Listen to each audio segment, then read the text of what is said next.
உமக்கு மேல் ஒருவரும் இல்லையே, எல்லோருக்கும் மேலாக உயர்ந்தவர். உமக்கு மேல் ஒருவரும் இல்லையே. அல்லேலூயா அல்லேலூயா அல்லேலூயா ஆமென். அல்லேலூயா அல்லேலூயா அல்லேலூயா ஆமென். ஒருவரால் சிருஷ்டிக்கப்படாமலே தாமாக என்றென்றும் இருப்பவர். ஒருவரால் சிருஷ்டிக்கப்படாமலே தாமாக என்றென்றும் இருப்பவர். அல்லேலூயா அல்லேலூயா. பிரதர், நான் தான் ஞாயிற்றுக்கிழமை வந்து கேட்டேன்ல, அதே மெசேஜ் தான் அப்லோட் ஆகுது அப்படின்னு கேட்கலாம்.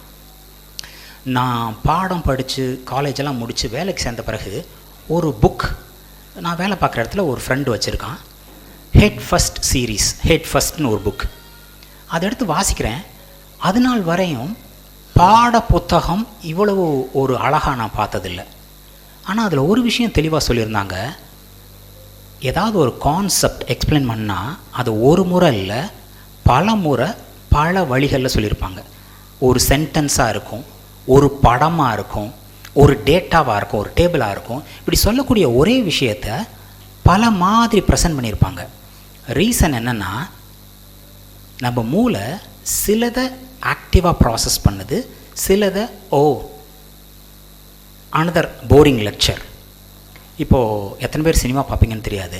சினிமா பார்க்கும்போது 2.5 மணி நேரம் ஒரு எனர்ஜி லெவல் ட்ராப் ஆகிருக்காது.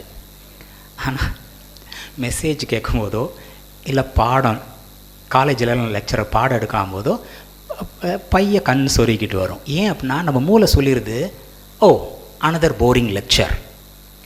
இது ஒரு ஃபீஸ்ட் அப்படின்னு பார்த்தா you will have energy to take more. இன்னும் எடுக்கணும்னு தோணும். லெக்சர் தானா அப்படின்னு சொன்னால் கொஞ்சம் எனர்ஜி டவுன் ஆகும். ஸோ இது உலகத்தரமான ஒரு ரீசன். இன்னொரு ரீசன் பார்த்திங்கன்னா, பைபிள் ஒரு இடம் வாசிக்கிறீங்க, எனக்கு கம்ப்ளீட் விளங்கிருச்சு, ஃபுல் வெளிப்பாடு வந்துருச்சுன்னு யாராவது சொல்ல முடியுமா? இல்லை போன முறை ஒரு வசனம் வாசிக்கிறீங்க, அது உங்கள்கிட்ட ஒன்று பேசிச்சு, ஒரு மாதம் கழித்து நீங்கள் வாசிக்கிறீங்க, உங்கள்கிட்ட பேசுகிறது வேறு மாதிரி இருக்கும். கரெக்டாக? அப்போது இந்த மெசேஜ் நீங்கள் இங்கே கவனிக்கும்போது உங்கள்கிட்ட பேசுனது என்னவோ அதை விட அதிகமாக புதிய ஒரு டைமென்ஷனில் உங்களுக்கு கேட்குறதுக்கான வாய்ப்பு இருக்குது. சரிங்களா? அது மட்டும் இல்லை, பாஸ்டர் சண்டே மெசேஜை மட்டும் அப்லோட் பண்ணுறதில்ல. பாஸ்டரும் பிரதர் ராஜசேகரும் எஃபர்ட் எடுத்து ஒரு வாரத்தில் ஒரு 3 நாள் நினைக்கிறேன், நான் எக்ஸாக்டாக நான் கவனிச்சதில்லை, வந்து ரெக்கார்ட் பண்ணி on a daily basis upload பண்ணுறாங்க, ஒரு 1/2 மணி நேரத்துக்கான மெசேஜ். ஸோ கேளுங்க, உங்களுக்கு பிரயோஜனம் உள்ளதாக இருக்கும். சரிங்களா? அஸ் யூஷுவல் மெசேஜுக்கு முன்னாடி இதை சொல்லிட்டேன், பாஸ்டர் வேணால் ஈஸியாக எடிட் பண்ணிக்க முடியும், இது வேணாம் இது மெசேஜ் இல்லைன்னு சொல்லிட்டு. சரிங்களா? இது உங்களுக்காக. இன்றைக்கான மெசேஜ் பார்த்திங்கன்னா, விடுதலையாக இருக்கிறது எப்படி. இப்போது நம்ம ஃபஸ்ட்டு பார்க்கக்கூடிய ஸ்லைட் நம்ம எல்லா பேரும் பல முறை நம்ம வாஸ்து கடந்து வந்திருப்போம். இது தெரியாத யாருமே இருக்க முடியாது. மத்தேயு 6:25-34. சிம்பிளாக இது என்ன சொல்லுதுன்னா, கவலைப்படாதீங்கப்பா, உங்களை பிடிச்சு நிறுத்த முடியும் அப்படின்னா இன்றைக்கி சாத்தான் இல்லை, உங்கள் கவலை. நான் என்ன பண்ண போகிறேன்? கவலை. ஸோ மத்தேயு 6:25-34. மத்தேயு 6:25. ஆகையால் எண்ணத்தை உண்போம், எண்ணத்தை குடிப்போம் என்று உங்கள் ஜீவனுக்காகவும், எண்ணத்தை உடுப்போம் என்று உங்கள் சரீரத்துக்காகவும் கவலைப்படாதிருங்கள் என்று உங்களுக்கு சொல்லுகிறேன். ஆகாரத்தை பார்க்கிலும் ஜீவனும், உடையை பார்க்கிலும் சரீரமும் விசேஷவைகள் அல்லவா? ஆகாயத்து பட்சிகளை கவனித்து பாருங்கள், அவைகள் விதைக்கிறதும் இல்லை, அறுக்கிறதும் இல்லை, களஞ்சியங்களில் சேர்த்து வைக்கிறதும் இல்லை, அவைகளையும் உங்கள் பரமபிதா பிழைப்பூட்டுகிறார். அவைகளை பார்க்கிலும் நீங்கள் விசேஷத்தவர்கள் அல்லவா?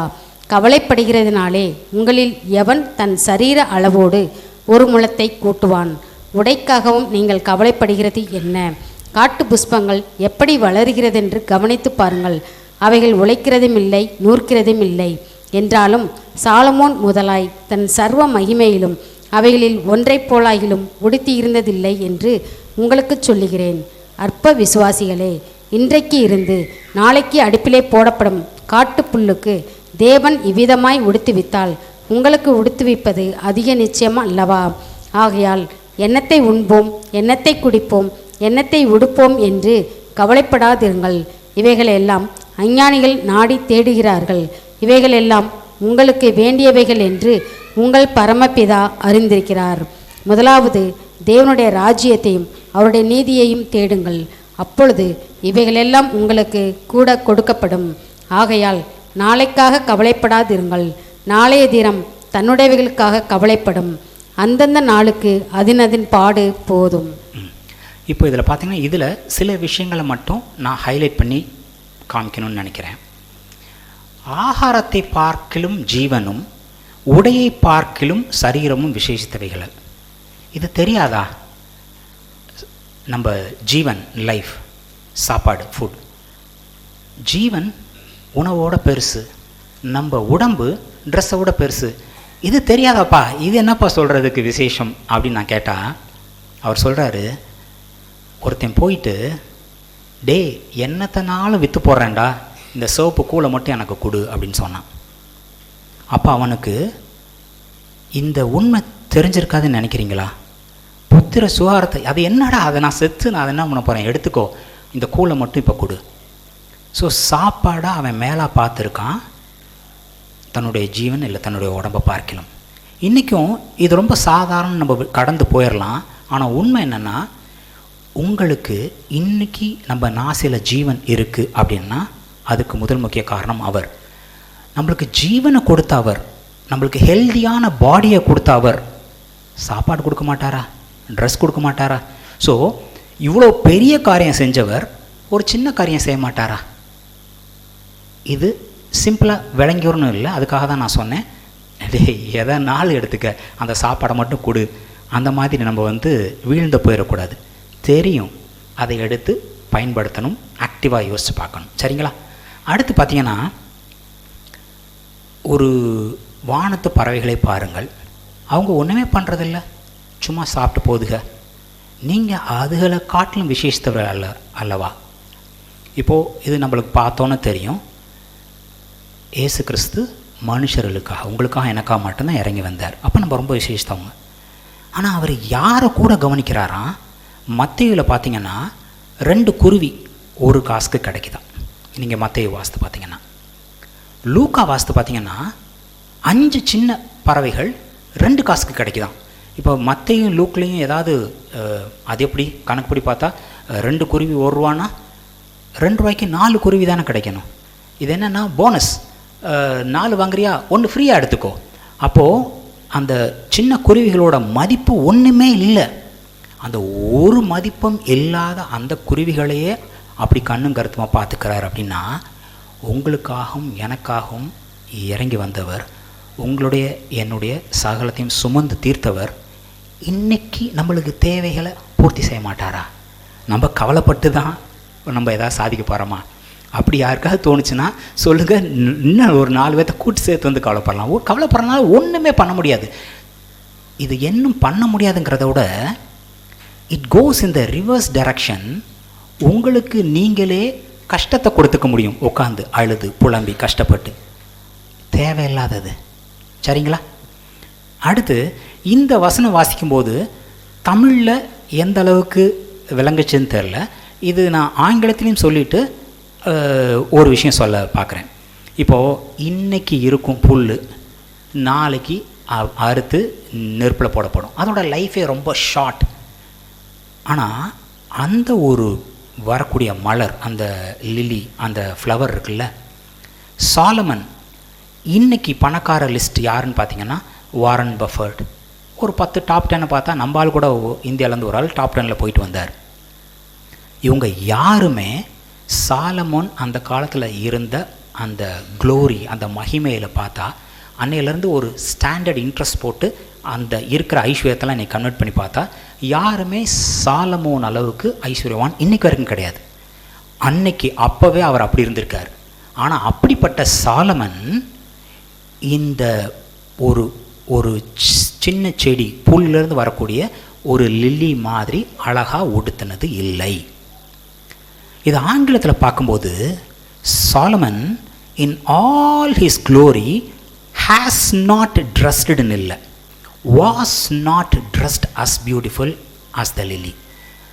அவன் எடுத்து போட்டுக்கலன்னு இல்லை, அவனுக்கு அப்படிப்பட்ட ஒரு அலங்காரமான உடை கொடுக்கப்படவில்லை. அப்போது எந்த ஒரு நல்ல காரியமாக இருந்தாலும் எங்கே இருந்து தான் வரணும்? பரத்திலிருந்து தான் வரணும். இவன் போட்டுக்கல, அவனுக்கு அப்படிப்பட்ட ஒரு மகிமையான வல்லமையான ஒரு அழகான இது கொடுக்கப்படவில்லை. யாருக்கு? சாலமோன். வானத்துக்கு கீழே ஒன்றுமே இல்லை, எல்லாத்தையுமே ட்ரை பண்ணி பார்த்துட்டேன், மாயன் எல்லாத்தையுமே டெஸ்ட் அண்ட் டேஸ்ட் பண்ணி பார்த்த சாலமன் இப்படிப்பட்ட ஒரு அழகான ட்ரெஸ் போடுறதுக்கான வாய்ப்பு கொடுக்கப்படவில்லை. சரிங்களா? வானத்திலிருந்து நம்மளுக்கு தேவன்கிட்டருந்து கொடுக்கப்பட்டால் ஒழிய வேறு எந்த காரியமும் கிடையாது. சரிங்களா? அடுத்து, அஞ்ஞானிகள், முட்டாள்கள், புறஜாதியினர் இதெல்லாம் தேடி போகிறாங்க. அப்போ பிரதர், நாங்கள்லாம் தேட வேணாமா? கவலைப்பட வேணான்னு சொன்னேன். இதெல்லாம் நாங்கள் தேட வேணாமா? அப்பா இல்லாததை தானே தேடுவேன். உன்னுடைய அப்பாவுக்கு உனக்கு இதெல்லாம் தேவைன்னு முன்னாடியே தெரியும். இப்போது நாளைக்கு பசங்க ஸ்கூலுக்கு போகிறாங்க, நாளைக்கு பசங்களுக்கு இந்த சாப்பாடு தரணும், இந்த ட்ரெஸ் தரணும். நாளே அதுக்கான பிளான், காய்கறி எல்லாம் வாங்கி வச்சு இன்றைக்கி இது சமைக்கணும்னு பிளான் பண்ணி வச்சுருப்பாங்க. உங்களுக்கு என்ன தேவைன்னு முன்னாடியே தெரிஞ்ச தேவன் அதற்கான காரியத்தை செய்து வச்சுருக்க மாட்டாரா? இன்றைக்கான நாளை உங்களுக்கு முன்பாகவே நடந்து பார்த்து பாதைகளை செவ்வை பண்ண தேவன் நம்மளுடைய தேவன். சரிங்களா? இதில் ரோமர் 8:32 தம்முடைய சொந்த குமாரன் என்றும் பாராமல் நம்ம எல்லாருக்காகவும் அவரை ஒப்பு கொடுத்தவர், அவரோடே கூட மற்ற எல்லாவற்றையும் நமக்கு எப்படி? ஏப்பா, சொந்த குமாரனையே தந்தவர் சாப்பாடு, ட்ரெஸ்ஸு, ஃபீஸு இதுதான் தரமாட்டாரா? என்னத்தை நினச்சி நம்ம கவலைப்படணும்? இருக்கிறதே த ஹெவன்ஸ் பெஸ்ட், அவர்கிட்ட இருந்த பெஸ்ட்டு உங்களுக்காக தந்தவர் வேறு என்ன செய்ய மாட்டார்? இப்போது நம்ம இதை பற்றி இது எந்த பிளானிங்கும் பண்ண தேவையில்லை. நம்மளுக்கான தேவை எதுவும் உலகத்தரமான இதெல்லாம் பார்க்க வேண்டிய அவசியம் இல்லை. உலகத்தரமான சகலமும் உங்களுக்கு என்ன தேவைன்னு அவருக்கு தெரியும். அப்படி அவருக்கு தெரியலைன்னா இஸ்ரவேல் எகிப்திலிருந்து புறப்படும்போது அவ்வளோ வெள்ளி பொன் அது உலகத்தரமாக எதுவும் தேவையில்லை, எதுக்கு கொடுக்கணும்? இல்லை, நீங்கள் பரிபூரணமாக இருக்கணுங்கிறது தான் அவரோட தாட் ப்ராசஸ். சரிங்களா? அவரோட எண்ணம் உங்களுக்காக சகலத்தையும் அவர் செய்து முடித்தாகி விட்டது. சரி, அஞ்ஞானிகள் மாதிரி நான் தேடலை, ஆண்டவர் எனக்கு எல்லாம் கொடுத்துட்டார் நான் விசுவசிக்கிறேன். இப்போ நான் என்ன தான் பண்ணணும்? முதலாவது தேவனுடைய ராஜ்யத்தையும் அவருடைய நீதியையும் தேடுங்கள். ரைச்சியஸ்னஸ்.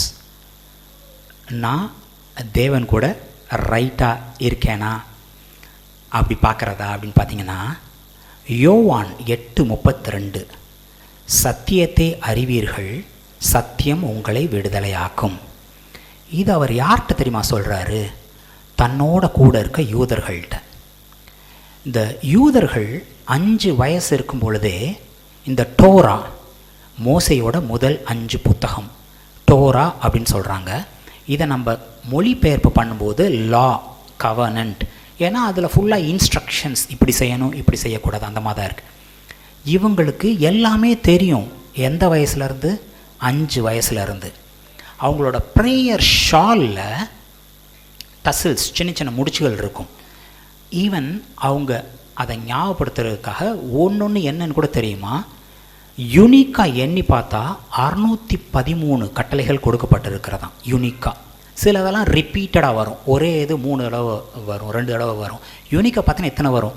அப்போது தன்னோட கூட இருக்க யூதர்களுக்கு என்ன லா, என்ன நியாயப்பிரமாணம், என்ன கட்டளை அப்படின்னு தெரிஞ்சவங்களுக்கு அது தெரிஞ்சுக்கிட்டுங்க, அப்போ அது உங்களை விடுதலை ஆக்கும்னு சொல்லியிருக்க மாட்டார். அவங்களுக்கு ஏதோ தெரியலை, அவங்களுக்கு தெரியாத ஒன்று இதை தெரிஞ்சுக்கங்க, அப்போ விடுதலையாக இருப்பீங்க சொன்னார். அப்போது அது கட்டளைகளை பற்றியோ நியாயப்பிரமாணம் பற்றியோ அங்கே சொல்ல வரல. யோவான் 1:17 பார்த்திங்கன்னா, நியாயப்பிரமாணம் மோசேயின் மூலமாய் கொடுக்கப்பட்டது. நியாயப்பிரமாணம் யார் மூலமாக கொடுக்கப்பட்டதா? மோசேயின் மூலமாய் கொடுக்கப்பட்டதா. கிருபையும் சத்தியமும் இயேசு கிறிஸ்துவின் மூலமாய் உண்டாயின. சத்தியம் எந்த சைடு எடுத்து நிற்குது பாருங்க. ஒரு சைடு நியாயப்பிரமாணம் கொடுத்தது மோசே, இன்னொரு சைடு கிருபை சத்தியம். அப்போது சத்தியம் கிருபை வேறு வேறு கிடையாது. சத்தியம் கிருபையோட சைடில் நிற்கிது. அதை கொண்டு வந்தவர் இயேசு கிறிஸ்து. இப்போ அவர் சொல்கிறாரு, சத்தியத்தை அறிந்து கொள்ளுங்கள், சத்தியம் உங்களை விடுதலை ஆக்கும். கிருபையாக அவருக்கு நம்ம செய்த சகலத்தையும் நினைத்து பார்த்தா போதும், நம்ம நல்லா இருப்போம். இப்போ இதை விட இது டீட்டெயில்டாக போனோம்னா, நம்ம பாஸ்டர் இப்போ கவர்னன்னு சொல்லிட்டு போகிறாங்க இல்லையா, அதில் இன்டெப்த்தாக போயிடுவோம். இன்றைக்கி நம்ம கவலைப்பட வேணாம், நம்ம கவலைப்பட வேண்டிய அவசியம் எதுவுமே இல்லை. இப்போது இது பார்க்கும்போது உலகத்தரமானது தேட வேண்டிய அவசியம் இல்லைன்னு யாராவது விளங்கிக்கலாம், இல்லை யாராவது சொல்லலாம். கிடையாது. உலகத்தரமான நம்மளுக்கு தேவையான எல்லாத்தையும் அவர் அறிந்திருக்கிறார். அவர்கிட்ட இருக்க ஒரு பிரச்சனை என்ன தெரியுமா? உங்களுக்கு தேவைன்னா அதை அவர் கொடுக்க தெரியாது. அளவுக்கும் அதிகமாக, கேட்பதற்கும் நினைப்பதற்கும் அதிகமாக கொடுக்கக்கூடியவர் அவர். ஸோ உங்களுக்கு இது தேவைன்னு தெரிஞ்சிருக்கும் போது உங்களை பற்றாக்குறையில் வச்சுருப்பாருன்னு நினைக்கிறீங்களா? கிடையாது. ரெண்டாவது, முதலாவது தேவனுடைய ராஜ்யம் நீடியும் தேடுங்கள். அப்போ நான் பரலோகத்தை பார்த்துட்ருப்பேன், இங்கே கஷ்டப்பட்டுட்டு அங்கே போய் சந்தோஷமாக இருந்துக்கிறேன். இல்லை, அது போய் இங்கே நீங்கள் ஒரு கஷ்டப்படணும் வைங்களேன். அப்போ இயேசு கிறிஸ்து வர்றாரு, ஒருத்தன் உடம்பு சரியில்லாமல் இருக்கான், இங்கே கஷ்டப்படுப்பா, இங்கே கஷ்டப்பட்டுட்டு அங்கே வந்து நல்லா சந்தோஷமாக இருந்துக்க. இல்லை, அவனை விடுவிச்சார். ஒருத்தன் பிசாசினால் பிடிச்சி அலைக்கழிக்கப்பட்டான், பரவாயில்ல இங்கே தானே கஷ்டப்படுற, அங்கே வந்து சரியாயிக்க. இல்லை, அவர் முன்னாடி ஒரு கஷ்டமும் அப்படியே இல்லை. இறந்தவனை எழுப்பி விடுறாரு, குஷ்டரோகியை சுகமாக்கி விடுறாரு. குஷ்டரோகியை சுகமாக்குன்னு மட்டும் இல்லை, அவருக்கு தெரியும் இவன் என்னத்தை இழந்தான். குஷ்டரோகினா அவனுடைய வீடு, சொந்தக்காரங்க யாரும் அவனை தொட்டு கூட பார்த்துருக்க மாட்டாங்க. வாடா ராசான் கட்டி பிடிச்சி அவனை குணமாக்கி அனுப்பிச்சி விட்றாரு. உங்களுக்கு தேவை என்ன இந்த உலகத்தரமான்னு அவருக்கு தெரியும். சரிங்களா? இங்கே நீதின்னு சொல்கிறது கிறிஸ்துவின் மூலமாய் நமக்கு கிடைக்கக்கூடிய நீதி. சரிங்களா? ஓகே. அடுத்து பைபிள் இன் கான்டெக்ஸ்ட் பார்க்கணும் அப்படின்னு சொல்லுவோம். இந்த கவலைப்படாதீங்க அப்படின்னு சொன்னதுக்கு முன்னாடி என்ன இருக்குன்னு பார்த்தீங்கன்னா, lay up your treasures in heaven. இங்கே எதுவும் சேர்த்து வைக்காதீங்கப்பா, இங்கே சேர்த்து வச்சா திருடன் திருடிட்டு போயிடுவான், அதை இப்படி ஆயிரும், நீ பரலோகத்தில் உன் சொத்தை சேர்த்து வை இப்படின்னு சொன்னதுக்கு அப்புறம்தான் கவலைப்படாதன்னு வருது. அப்போது அது மட்டும் இல்லை, இது தொடங்கும்போது அதனால் இப்போ முன்னாடி இருக்கிற மாதிரியே அப்படின்னு தான் தொடங்கியிருக்கும். அப்போ எல்லோரும் நினச்சிப்போம், தேவனுக்கும் உலக பொருள்களுக்கும் ஊழியம் செய்யக்கூடாது, அப்போ உலகத்தானமான எது மேலேயும் ஆசை வைக்கக்கூடாது. அப்படி ஆசை வச்சா நான் தேவனுக்கு உண்டானவன் அல்ல, அப்படி தான் தோணும் நார்மலாக, இல்லைங்களா? 1 யோவான் 2:15 நீங்கள் பார்த்தீங்கன்னா, எல்லோரும் எடுத்து பாருங்கள். இங்கே நான் உங்களுக்கு ஹைலைட்டும் பண்ணி காமிச்சிருப்பேன். உலகத்தில் உள்ளவைகளிலும் அன்பு கூறாதிருங்கள். ஒருவன் உலகத்தில் அன்பு கூர்ந்தால் அவனிடத்தில் பிதாவின் அன்பு இல்லை. இப்போது ஆங்கிலத்தில் இதை பார்க்கும்போது, the love of the father is not in him. ஆண்டவர் அப்பா அவன் மேலே வச்ச அன்பு என்னன்னு விளங்கிக்காதவன். அப்பா மேலே அன்பு இல்லை அப்படிங்கிறது கிடையாது. அப்பா என்மேல் வைத்த அன்பு எவ்வளவோ மகத்துவமானதுன்னு ஒருத்தன் விளங்கிக்கலன்னா இந்த அற்ப காரியங்களுக்கு மேலே ஆசைப்படுவான். அப்பாவோட அன்பு எத்தகையதுன்னு தெரிஞ்சால் இது எல்லாம் இருக்கும், தேவைக்கு அதிகமாக இருக்கும், அதன் மேலே அவனுக்கு நாட்டம் இருக்காது. இந்த சங்கீதக்காரன் சொல்லுவான், goodness will hunt you down. நன்மை உன்னை விரட்டி அடித்து பிடிக்குமா, நன்மை உன்னை பின்தொடரும் அப்படின்னு தமிழில் வருது. ஆங்கிலத்தில் it will hunt you down. ஒரு வேடன் வந்து ஒரு மானை வேட்டையாட போகிறான்னா அவன் விரட்டி போய் அடிக்கிற மாதிரி நன்மை கிருபை அவங்கள அடித்து அமுக்கும், நிறையும். நீங்கள் ஃபுல்லாக நன்மையும் கிருபையால் நிறைஞ்சிருப்பீங்க. இப்போது நான் உலகத்தனமான பொருள் மேல் ஆசைப்பட மாட்டேன் அப்படிங்கிறது வேலை. எனக்கு உலகத்தரமான பொருள் மேல் ஆசை இருக்காது. இப்போது பணம் இல்லை தீமைக்கான காரணம். பணத்தின் மேல் உள்ள ஆசை தான் தீமைக்கான காரணம். இப்போது எக்கச்சக்கமாக பணம் ஒருத்தன் வச்சுட்டு பண ஆசை இல்லாமல் இருக்க முடியும். ஒரு பைசா கூட இல்லாமல் மோட்டு வளையத்தை பார்த்துட்டு எப்போ தான் காசு கிடைக்கும், எப்போ தான் காசு கிடைக்கும், கூரை பிச்சுக்கிட்டா கொட்டுவாங்க யாராவது. ஸோ பணம் இல்லை பிரச்சனைக்கான இங்கே ரீசன். இங்கே உலகத்தனமான பொருட்கள் அல்ல பிரச்சனைக்கோட ரீசன். விளங்குதுங்களா? ஓகே. ஸோ அப்பா என் மேல் வைத்த அன்பு எவ்வளவு மகத்தானதுன்னு யாருக்காவது விளங்குச்சுன்னா, நம்ம பொருளுக்கு பின்னாடி ஓட மாட்டோம். நம்மளுக்கு தேவையானதெல்லாம் ஆல்ரெடி இருக்குது. It is there in the storehouse. அடிக்கடி பாஸ்டர் சொல்லுவார், எனக்கு என்ன தேவையோ எப்போ தேவையோ அப்போ ஆண்டவர் தருவார். நான் இன்றைக்கி என் பேங்க் அக்கௌண்ட்டில் இருக்கான்னு பார்க்க வேண்டிய அவசியம் இல்லை. இன்றைக்கி எனக்கு தேவையானதை அன்றன்று உங்களுக்கு தேவையான அப்பம் இந்த வாரத்துக்கு, இந்த மாதத்துக்கு, இந்த வருஷத்துக்கு இல்லை, டெய்லி போய் இன்றைக்கி தேவையானது என்னவோ அது பார்த்திங்கன்னா உங்களுக்கு அவர் கொடுத்து வச்சுருப்பார். உங்களுக்கு அன்றன்றைக்கு தேவையான கிருபை இருக்கும். என்னோடய அப்பா என் மேலே எவ்வளோ அன்பான அப்பா. தன்னுடைய சொந்த குமாரனையே எனக்காக கொடுத்தவர். என் மேலே எவ்வளோ பாசம் இருந்திருந்தால் இந்த மாதிரி செய்ய முடியும். ஏசு கிறிஸ்து அடிக்கப்பட்டப்ப முகத்தை திருப்பிட்டு இருந்தார்னா அது சும்மா இல்லை, உங்களுக்காகவும் எனக்காகவும் தான். இப்படிப்பட்டவர் இந்த சும்மா ஜுஜிபி சும்மா வந்துட்டு காரியம் இதவா செய்ய மாட்டார். யோசித்து பாருங்கள். என் பையன் என்கிட்ட வந்து, ஏன்பா அடுத்த மாதம் ஸ்கூல் ஃபீஸ் கட்டுறதுக்கு காசு இருக்கா? ஆமாம்மா, நாளைக்கு சாப்பாடு சமைக்கணுமே, அரிசி இருக்கா? இப்படின்னு கேட்டால் எப்படி இருக்கும்? நம்மளும் போய் சில கேட்குற விஷயங்கள் அவர் எப்படிப்பட்டவர், நம்மளை எப்படி கவனிச்சுக்கிறார் அப்படின்னு நம்ம விளங்காமதமாக செய்கிறோமோ ஒழிய உண்மை அது கிடையாது. சரிங்களா? இப்போது இன்னும் ஒரு சின்ன விஷயம், கர்ஸ் இஸ் ரிவர்ஸ்ட். இதை நம்ம ஒரு வசனத்தை வச்சு பார்க்க போகிறோம். ஆதியாகமம் 3:16-19. ஆதியாகமம் 3:16-19. ஆதியாகமம் 3:16. அவர் ஸ்திரீயை நோக்கி, நீ கர்ப்பவதியாய் இருக்கும்போது உன் வேதனையை மிகவும் பெருக பண்ணுவேன், வேதனையோட பிள்ளை பெறுவாய், உன் ஆசை உன் புருஷனை பற்றி இருக்கும், அவன் உன்னை ஆண்டு கொள்ளுவான் என்றார்.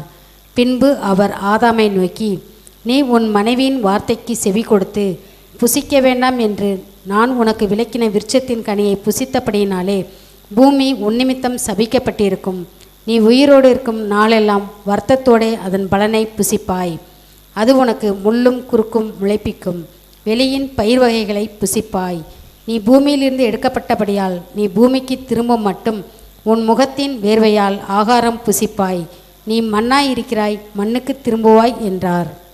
ஓகே. இப்போது இதில் பார்த்தீங்கன்னா ஆண்டவர் செய்யக்கூடாதுன்னு சொன்ன ஒன்று இவங்க செஞ்சிட்டாங்க. அந்த அம்மா தப்பு பண்ணிச்சான். அந்த அம்மாவுக்கு தண்டனை என்ன? வேதனையோட பிள்ளை பெறுவாய். இப்போது கல்யாணம் ஆகாத குழந்தைங்க இல்லை டெலிவரி எக்ஸ்பெக்ட் பண்ணக்கூடிய மதர்ஸ், டெலிவரியை நினச்சி பயப்பட வேண்டிய அவசியம் கிடையாது. சப்சிக்வெண்ட்டாக பார்ப்போம். டெலிவர் பண்ணுறது காட்லி பிரின்சிபல். ஆண்டவருக்கு பிரியமான ஒரு சந்ததி குழந்தைகளை கொண்டு வர்றது ஆண்டவருக்கு விருப்பமான விஷயம். அதில் வேதனைங்கிறது வந்ததுக்கு ரீசன் செஞ்ச தப்புக்கான தண்டனை. சரிங்களா? ஸோ உங்களுடைய இந்த பிள்ளை பெற்றெடுக்கிறது வேதனை உள்ளதாக இருக்காது. சரிங்களா? சரி, ஒரு பொண்ணு தப்பு பண்ணிச்சு, அதுக்கு இந்த தண்டனை. இவன் சொல் பேச்சு கேட்டானே, இவனுக்கு என்ன தண்டனை அப்படின்னு பார்த்தா, இவன் நிமித்தமாக ஃபஸ்ட்டு எடுத்தோன்னே தண்டனை கிடைச்சது யாருக்கு? பூமி சபிக்கப்பட்டதாங்க. இப்போ தப்பு பண்ணது இவன், பூமி ஏன் சபிக்கப்படணும்? ஆம்பளை போய் உழைச்சி காசு கொண்டு வா, நீ தான் சம்பாதிக்கணும் அப்படின்னு சொல்லுவாங்கல்ல. போய் என்ன தான் கர்ணம் போட்டாலும் ஒன்றும் பெருசாக கிடைக்காதான் சாபத்தில். ஏன்னா பூமி சபிக்கப்பட்டதுனால அது முள்ளும் குறுக்கும் தான் முளைப்பிக்குமா, வேர்த்து விறுவிறுத்து கஷ்டப்பட்டு தான் கொண்டு வரணுமா. நான் வேலை பார்த்தேன், ஒரு 24 வருஷம் வேலை பார்த்தேன். ஏசியில் சுகமாக உட்காந்துட்டு தான் வேலை பார்த்தேன். தேவைக்கும் அதிகமான சம்பளம். நான் இந்த அளவுக்கு ஆசீர்வாதமாக இருப்பேன்னு சொல்லிட்டு ஆனால் பூமி சபிக்கப்பட்டதாக இருக்கும், முள்ளும் குறுக்கும் பிழைப்பிக்கும், வேர்த்து விறுவிறுத்து கஷ்டப்படணும், தேவையான கொண்டு வர முடியாதே. இந்த சாபம் ஒரு தோட்டத்தில் செய்யக்கூடாதுன்னு சொன்ன ஒன்று செஞ்சதுனால வந்ததா? இன்னொரு தோட்டத்தில் என்ன நடந்தது பாருங்கள். லூக்கா 22 42 44. லூக்கா 22 44. 42 44 சிஸ்டர். 42. பிதாவே, உமக்கு சித்தமானால் இந்த பாத்திரம் என்னை விட்டு நீங்கும்படி செய்யும். ஆயினும் என்னுடைய சித்தத்தின்படி அல்ல, உம்முடைய சித்தத்தின்படியே ஆக கடவது என்று ஜெபம் பண்ணினார். அப்பொழுது வானத்திலிருந்து ஒரு தூதன் தோன்றி அவரை பலப்படுத்தினான். அவர் மிகவும் வியாகுலப்பட்டு அதிக ஊக்கத்தோடு ஜெபம் பண்ணினார். அவருடைய வேர்வை இரத்தத்தின் பெருந்துளியாய் தரையில் விழுந்தது. ஓகே, இப்போது அவருடைய வேர்வை எப்படி விழுந்ததான் தரையில்?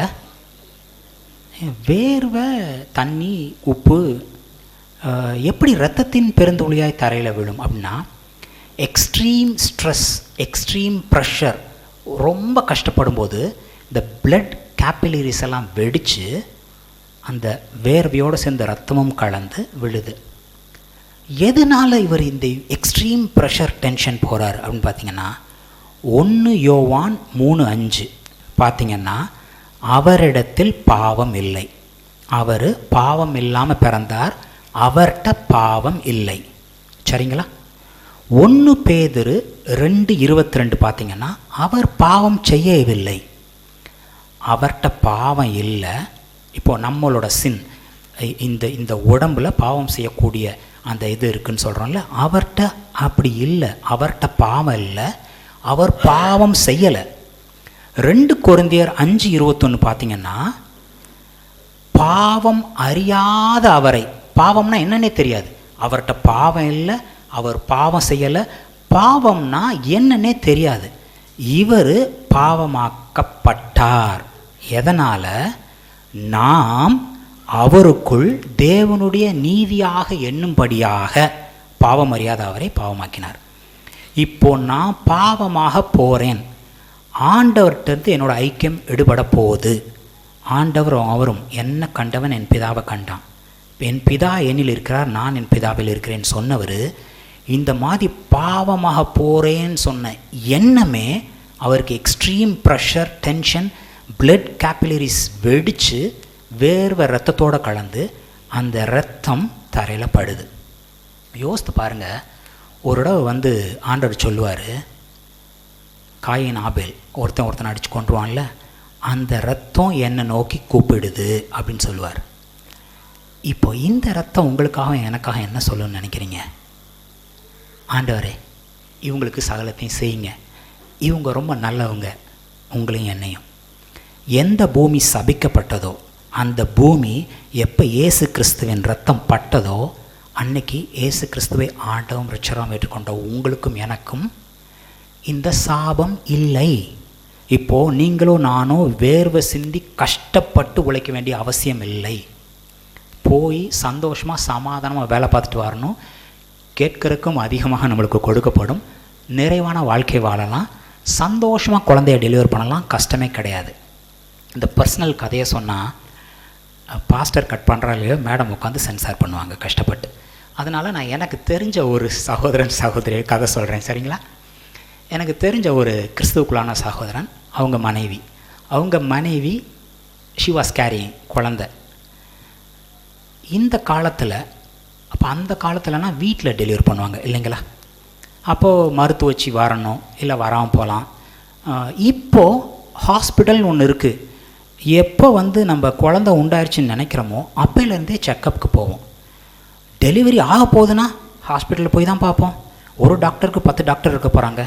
ஆனால் இந்த முட்டாள் கணவன் ஒரு வார்த்தையை திருப்பி சொன்னால், மருத்துவச்சி வர்றதுக்கு முன்னாடியே என் மனைவி என் பிள்ளையே பெற்றெடுப்பாள். அந்த காலத்தில் இஸ்ரவேலருக்கு சொல்லப்பட்டது, ஒரு மருத்துவச்சி குழந்தைய காப்பாற்றுங்கிறக்கா நாங்கள் போகிறதுக்கு முன்னாடியே அவங்க பிள்ளை பெற்றுறாங்க, அவங்களாம் ரொம்ப ஸ்ட்ராங்காக இருக்காங்கன்னு சொன்னது. அந்த வார்த்தையை இன்றைக்கி பிடிச்சி சொல்கிறதுல என்ன பிரயோஜனம் இருக்குது? சரி, இவன் தான் சொன்னான்ல, அந்த மனைவி அதை நல்லிஃபை பண்ணலை. சரி ஏதோ லூஸ்தனமாக வளர்றான், ஏமேன் அதை வந்து தடுக்க வேணாம், வார்த்தையால் நம்ம போட்டு அதை நல்லிஃபை பண்ண வேணாம்.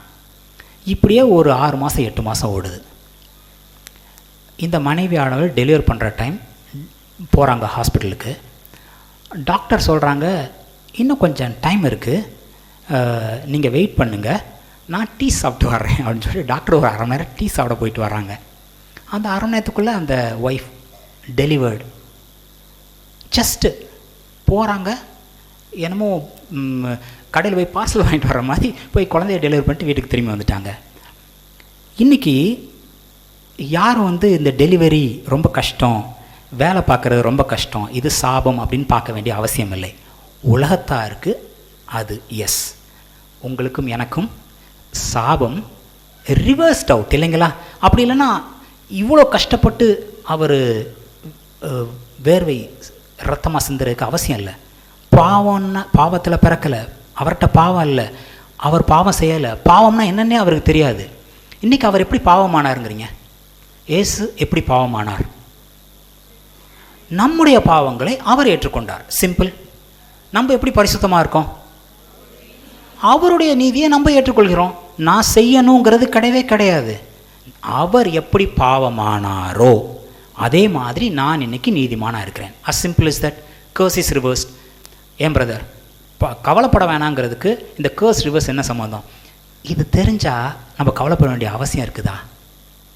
கரெக்டாக இது விளங்குனா நம்ம அது நடக்குமா இது நடக்குமான்னு கவலைப்பட வேண்டிய அவசியமே இல்லை.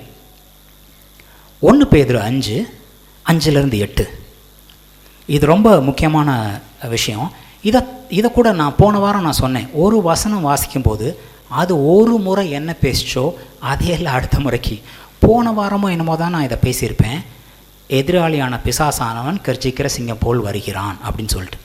அப்போ பேசாத ஒன்றை இப்போ ஆண்டவர் என்கிட்ட பேசினார். இந்த வாரத்துக்கான மெசேஜ் 1 பேதுரு 5:5-8.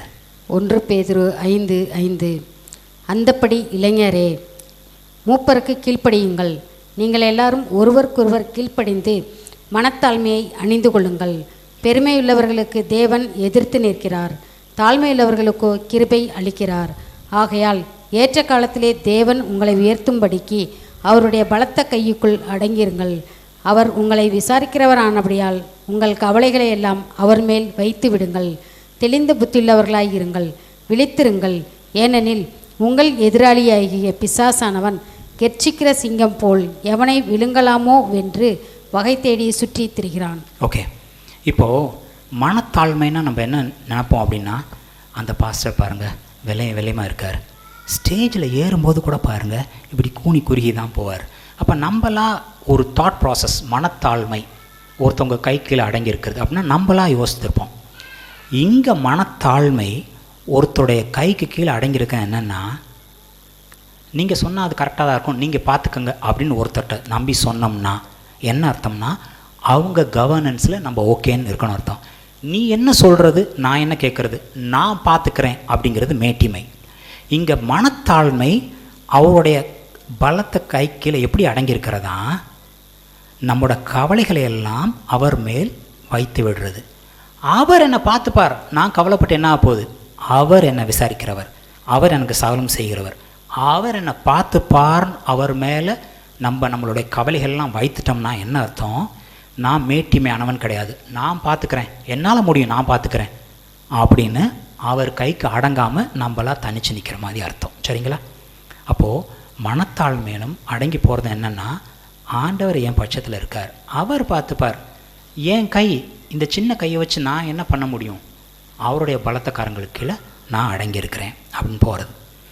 இது சொல்லி முடித்ததுக்கு அப்புறம் தான் அப்படியே வருது, பிசாசானவன் சிங்கம் போல எவனை விழுங்கலாமோ என்று வகை தேடி சுற்றி திரிகிறான். போன தடவை இதை நான் சொல்லலைங்க, ஏன்னா போன தடவை ஆண்டவர் என்கிட்ட பேசலைங்க. யாரை விழுங்கலாம் என்று வகை தேடி சுற்றி திரிகிறான். ஃபஸ்ட்டு அவனால் விழுங்க முடியாது இல்லைங்களா? அப்போ நான் ஃபெயிலியர், ஆண்டவர் என்னை தோக்கடிச்சிட்டார் அப்படின்னு அவன் ஓரமாக உட்காரல, யாரடா பிடிக்கலான்னு சுற்றி சுற்றி தேடுறானா. அப்போது அவனால் சில பேர்த்த பிடிக்க முடியுது, அவனால் சில பேர்த்த பிடிக்க முடியல. அப்படி இல்லைன்னா போகிற எல்லாத்தையும் பிடிச்சிட்டே போவான்ல, அவன் ஏன் தேட வேண்டியது இருக்குது? வரிசையாக போகிறான், முதல் இவனை விழுங்கிட்டேன், இவனை விழுங்கிட்டேன், இவனை விழுங்கிட்டேன். அவன் யாரை விழுங்கலான்னு வகை தேடி சுற்றுறான். ஆள்கிட்ட போகிறான். இதெல்லாம் வந்து குட் நியூஸ் பைபிள் சர்ச் ஆள் கொஞ்சம் தெளிவானால் அடுத்த ஆள்கிட்ட போகிறான். இப்படியே அவன் யாரை விழுங்கலாம்னு தேடுறானா. யாரை தான் அவன் விழுங்க முடியும்னு முன்னாடி சொல்லியிருக்கு.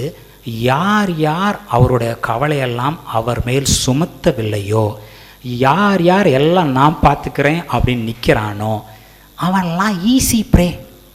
இப்போது ஒரு பழம்லாம் பறிக்க போகிறோம்னா ஒரு மரத்து மேலே ஒரு ஏணி வச்சு இல்லை துரட்டி வச்சு பறிக்கிறோட கை கெட்டினதாக ஈஸியாக பறிப்போம். ஒரு சாஃப்ட்வேர் இன்ஜினியர்னால் ஒரு நாளைக்கு 4 ஜீரா கொஞ்சம் வேலையெல்லாம் பார்க்கணுன்னா 4 கணக்கு காமிக்கிறக்காக எது ஈஸியாக தட்ட முடியும் அப்படின்னு பார்ப்போம். ஈஸி ப்ரே, இதெல்லாம் ஈஸியாக செஞ்சு முடிக்கக்கூடிய காரியங்கள். ஒரு நாள் நீங்கள் செய்ய வேண்டிய காரியங்கள் பார்த்தீங்கன்னா ஒரு காரியம் 6 மணி நேரம் எடுக்கும். ஒரு 4-5 காரியம் 5 நிமிஷத்தில் பண்ணிடலாம். அப்போ 8 காரியம் இருக்குதுன்னு கவலைப்படாமல் அந்த சின்ன சின்ன 4-5 காரியம் பண்ணி முடிச்சிட்டா 8ல் 6 முடிச்சிட்டேன்ப்பா அப்படின்னு திருப்தியாக இருக்கும். இந்த மாதிரி சாத்தான் போகும்போது அவன் தட்டி தூக்கணும்னா ஒரே ஒரு கண்டிஷன் என்ன, யார் யார் அவங்க கவலையெல்லாம் அவர் மேல் சுமத்தாமல் தானே தன்னோட ஷோல்டரில் தூக்கிட்டு சுமந்து நடக்கிறாங்களோ அவங்கெல்லாம் ஈஸியாக அவன் தட்டி தூக்கிடுவானா. இப்போது சாத்தான் விழுங்கப்படாத வண்ணம் நான் இருக்கணும்னா நான் என்ன தான் பண்ணணும்? என்னுடைய கவலையெல்லாம் சாத்தான் வந்து கேட்குறான், நாளைக்கு நீ இது பண்ணணும், நீ பேசாமல் இப்படி இருக்க என்ன? அவர் பார்த்துப்பார். எல்லாம் மேலே இருக்கேன் பார்த்துப்பான், எல்லாம் மேலே இருக்கேன் பார்த்துப்பான், எல்லாம் அவர் பார்த்துப்பார். இதை நம்ம காமெடியாக படங்கள்லாம் பார்த்தா இருந்தால் கூட உண்மை அதுதான், எல்லாம் அவர் பார்த்துப்பார். அப்போ நான் சோம்பேறித்தனத்தை ப்ரமோட் பண்ணுறேன்னா எல்லாம் அவர் பார்த்துப்பார், எல்லாம் அவர் பார்த்துப்பார். சமாதானமாக செயலை செய்யணும்னு சொல்கிறேன், விளங்குதுங்களா? அடித்து பிடிச்சி இப்போ பண்ணி ஆகணும், இப்படி ஆகணும், ஒரு ப்ரெஷர் டென்ஷன், இது நடக்குமா இப்படியா அப்படிலாம் இல்லை, அவர் இருக்கார், அவர் பார்த்துப்பார் அப்படின்னு சுகமாக சமாதானமாக சந்தோஷமாக நம்ம காரியங்களை செய்ய முடியும். சரிங்களா? அப்படியே யோவான் 14:27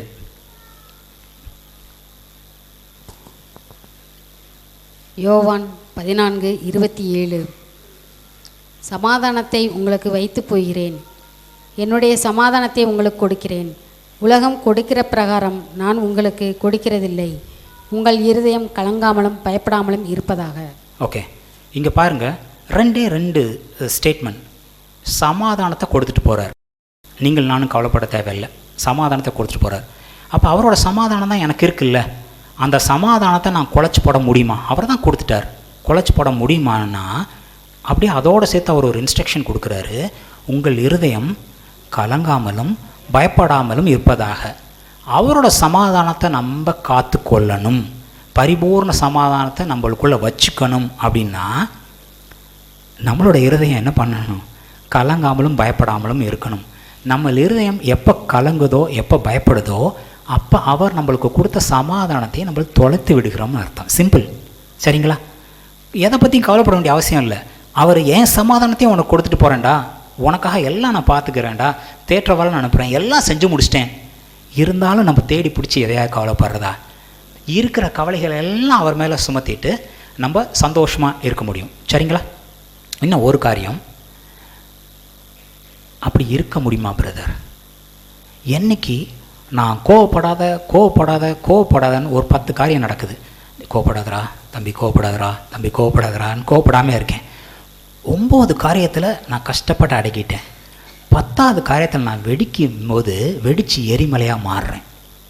அப்போது நான் கவலைப்பட மாட்டேங்கிறத கவலைப்படாதங்கிறது கிடையாது. சரிங்களா?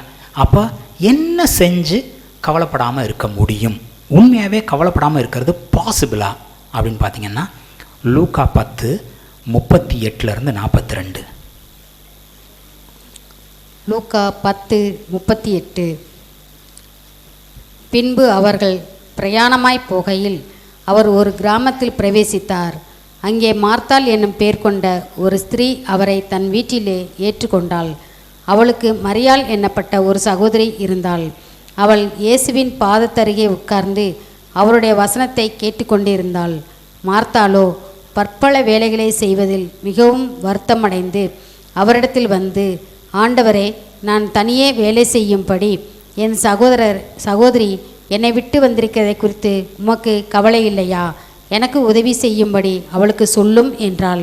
இயேசு அவளுக்கு பிரதியுத்தரமாக, மார்த்தாளே மார்த்தாளே, நீ அநேக காரியங்களை குறித்து கவலைப்பட்டு கலங்குகிறாய், தேவையானது ஒன்றே. மரியாள் தன்னை விட்டு எடுபடாத நல்ல பங்கை தெரிந்து கொண்டாள் என்றார். பாருங்க, இது தெரியாதது, இது வாசிக்காதது யாராக இருக்குமா? இயேசு கிறிஸ்து ஒரு வீட்டுக்கு போகிறார். 2 அம்மா இருக்காங்க. ஒரு அம்மா அவரை ஆண்டவரை பார்க்குது, அவர் பாதத்தடியில் உட்காந்து அவர்கிட்ட இருந்து வாங்கிக்கிட்டு இருக்கு. இன்னொரு அம்மா அவர் ஒரு ஒரு வீட்டுக்கு வந்த விருந்தாளி மாதிரி வந்தோன்னே, வீட்டுக்கு விருந்தாளி வந்தால் என்ன பண்ணுவோம்? ஃபேன் போடுவோம், உட்காருங்க, டீ வேணுமா, காஃபி வேணுமா, ஜூஸ் வேணுமா, இந்த மாதிரி அது வேலை பார்த்துட்ருக்கு. சரி, இந்த அம்மா பண்ணது தப்பு. ஆனால் அந்த அம்மா வந்து யாரை குறை சொல்லுது? மார்த்தாள் மட்டும் இல்லை, அந்த அம்மா ஆண்டவரை சேர்த்து குறை சொல்லுது. மரியாள் இப்படி பண்ணலை, அதை பார்த்துட்டு நீங்களும் இப்படி இருக்கீங்களே, போமா போய் தங்கச்சிக்கு ஹெல்ப் பண்ணு கூட சொல்லாமல் இருக்கீங்களே அப்படின்னு 2 பேர்த்தையுமே குறை சொல்லுது. அப்போ அவர் சொல்கிறாரு, மார்த்தாளே மார்த்தாளே, எவ்வளோ காரியங்களை குறித்து நீ கவலைப்படுற, ஆனால் தேவையானது ஒன்றே ஒன்று தான். இப்போவும் சிலர் சொல்கிற மாதிரி ஒரு நாள் 1 மணி நேரம் நீங்கள் ப்ரேயர் பண்ணலன்னா சமாதானம் இருக்காது. காலங்காத்தால் 4 மணிக்கு ஏஞ்சி ப்ரேயர் பண்ணியே இருக்கணும். ஆண்டவர் உங்களுக்காக வெயிட் பண்ணிட்டுருக்காரு. 4 மணிக்கு இல்லைன்னா கோச்சிக்கிட்டு போயிடுவார். இல்லை, காலையில் எப்போ உங்களுக்கு முழி போகிறதோ ஏந்திரிங்க, கொஞ்ச நேரம் அவர்கிட்ட உட்காருங்க. ஒரு பைபிள் வாசிக்கலாம், ஒரு ப்ரேயர் பண்ணலாம், ஒரு வசனம் வாசிக்கலாம். உங்களுக்கும் உங்களோட அப்பாவுக்குமான உறவை நான் எக்ஸ்பிளைன் பண்ண முடியாது இப்படி பண்ணுங்கன்னு சொல்லிட்டு. யாராவது வந்து என் பையன்ட்டே என் பொண்ணுகிட்டே உங்கள் அப்பாட்ட போய் இப்படி பேசுன்னு சொல்லி தர முடியுமா? உங்கள் மனசில் சமாதானம் இருக்கும், ஆவியானவர் உங்களுக்கு வெளிப்படுத்துவார். கொஞ்ச நேரம் உட்காந்திங்கன்னா போதும், அன்னைக்கான காரியங்களெல்லாம் சமாதானமாக தானாக போகுது. நம்ம செய்கிற எதுனாலும் நம்மள்கிட்டருந்து எடுக்கப்படலாமா? ஆனால் நம்மள்கிட்டருந்து எடுக்கப்படாத ஒரு நல்ல பங்கு என்ன? அவரோட பாதத்தண்டையில் போய் உட்கார்றது. எதுக்கு? அவரை மகிமைப்படுத்தி அவரை உயர்த்துறக்கா? அவர் உயர்ந்து தான் இருக்கார். நம்ம அவரோட ஐக்கியமாக இருக்கும்பொழுது தான் இந்த கவலை படாதீங்கன்னு சொன்னேன்ல, அவர் கூட இருக்கும்போது எப்படி கவலைப்பட முடியும்? கவலைப்படாதான்னு சொன்னால் கவலை இன்னும் கூடிக்கிட்டே தான் போகும். சரிங்களா? ரொம்ப சிம்பிள். காலையில் 3 நேரம் சாப்பிட்றோம், இடையில சாப்பிட்டதுக்கப்புறம் கொஞ்சம் எனர்ஜி வேணும்னு ஒரு டீ காஃபி, ஒரு வடை, பஜ்ஜி, போண்டா சாப்பிட்றோம். சிலர்லாம் 5 நேரம் அலாம் வச்சு ஆண்டவரை போய் பார்க்குறாங்களாம். அவங்க சொல்கிற ஆண்டவர் நம்மளுக்காக என்ன பாவம் இல்லை, பாவம் செய்யலை, பாவம்னே என்னான்னு தெரியாத அவர் உங்களுக்காக எனக்கு அவன் பாவமானார், சகலத்தையும் நம்மளுக்காக ஆல்ரெடி செய்து முடிச்சிட்டார். அவர்கிட்ட போய் இன்னும் கொஞ்சம் வாங்கிக்க தான் போகிறோம். அதுக்கு கஷ்டமா? கவலைப்பட்டு என்ன சாதிக்க போகிறோம்? சரிங்களா? சந்தோஷமாக ஆண்டவர் பாதட்டால் கிட்டி சேர்ந்து சமாதானமாக சந்தோஷமாக பிளஸ்டாக இருப்போம். சரிங்களா? Be blessed.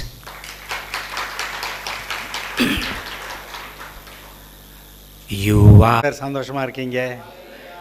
Now also God is speaking. இப்பொழுதும் தேவன் நம்மோடு கூட பேசுகிறார். இப்போ மார்த்தாள் மரியாள் கேட்டீங்க, அவர்கிட்ட உட்காந்துருந்தாலே அது பெரிய விஷயம். அங்கே போகணும், இங்கே போகணும், எங்கே போகணும். அவர் சொல்கிறாரு, நீங்கள் அமர்ந்திருந்து நானே தேவன் என்று, நானே சகல காரியங்களை செய்கிறவர் என்று அறிந்து கொள்ளுங்கள். உனக்காக யாவற்றையும் செய்வேன். என்கிட்ட உட்காந்து என் வசனத்தை கேட்டு அதை பிடிச்சுக்கன்றார். கடந்த வாரத்தில் உடன்படிக்கையின் தேவன் அப்படின்னு சொல்லி பார்த்தோம். ஒரு சில விஷயங்களை அதில் நம்ம பார்த்தோம், ஆனால் எல்லா விஷயத்தையும் பார்க்கல. நம்ம உடன்படிக்கையின் தேவன் சொன்னப்போ நம்ம என்ன சொல்லுவோம்? இயேசு கிறிஸ்துவோடைய சகல நன்மைகளும் எனக்கு, என்னுடைய பாவம் சாபமெல்லாம் அவருக்கு.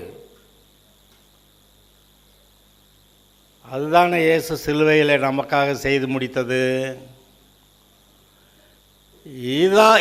இது முதல் விஷயம். இது நம்முடைய இருதயத்தில் சிங்க் ஆனாவே, உள்ளே இறங்கினாவே நம்ம சமாதானமாக வாழ்க்கையை ஆசீர்வாதமாக வாழ்ந்துடலாம். ஆனால் ஏனோ இந்த இருதயம் அவ்வளவு மக்கர் பண்ணுது. அவர் சொல்கிற வார்த்தையை கேட்குறது, கர்த்தர் சொல்கிற வார்த்தையை அது எப்படி கேட்குறது? இங்கே உலகம் இப்படி இவ்வளவு பிரச்சனையாக இருக்குது, இங்கே பாரு எப்படி பிரச்சனை அப்படின்னே சொல்லி, இந்த உலகத்து பிரச்சனை, இந்த பிசாசு எப்படி பாடுபடுத்துகிறான் பாரு அப்படின்னு இந்த பிசாசு இந்த வியாதியை கொண்டு வந்து போட்டு யோபு மேலே போட்ட மாதிரி எனக்கு இதெல்லாம் போட்டு வச்சுருக்கான் அப்படியெல்லாம் சொல்லி அதே சொல்லி புலம்பிக் கொண்டிருப்பது ஒரு ஆச்சரியமான விஷயந்தான். ஓகே,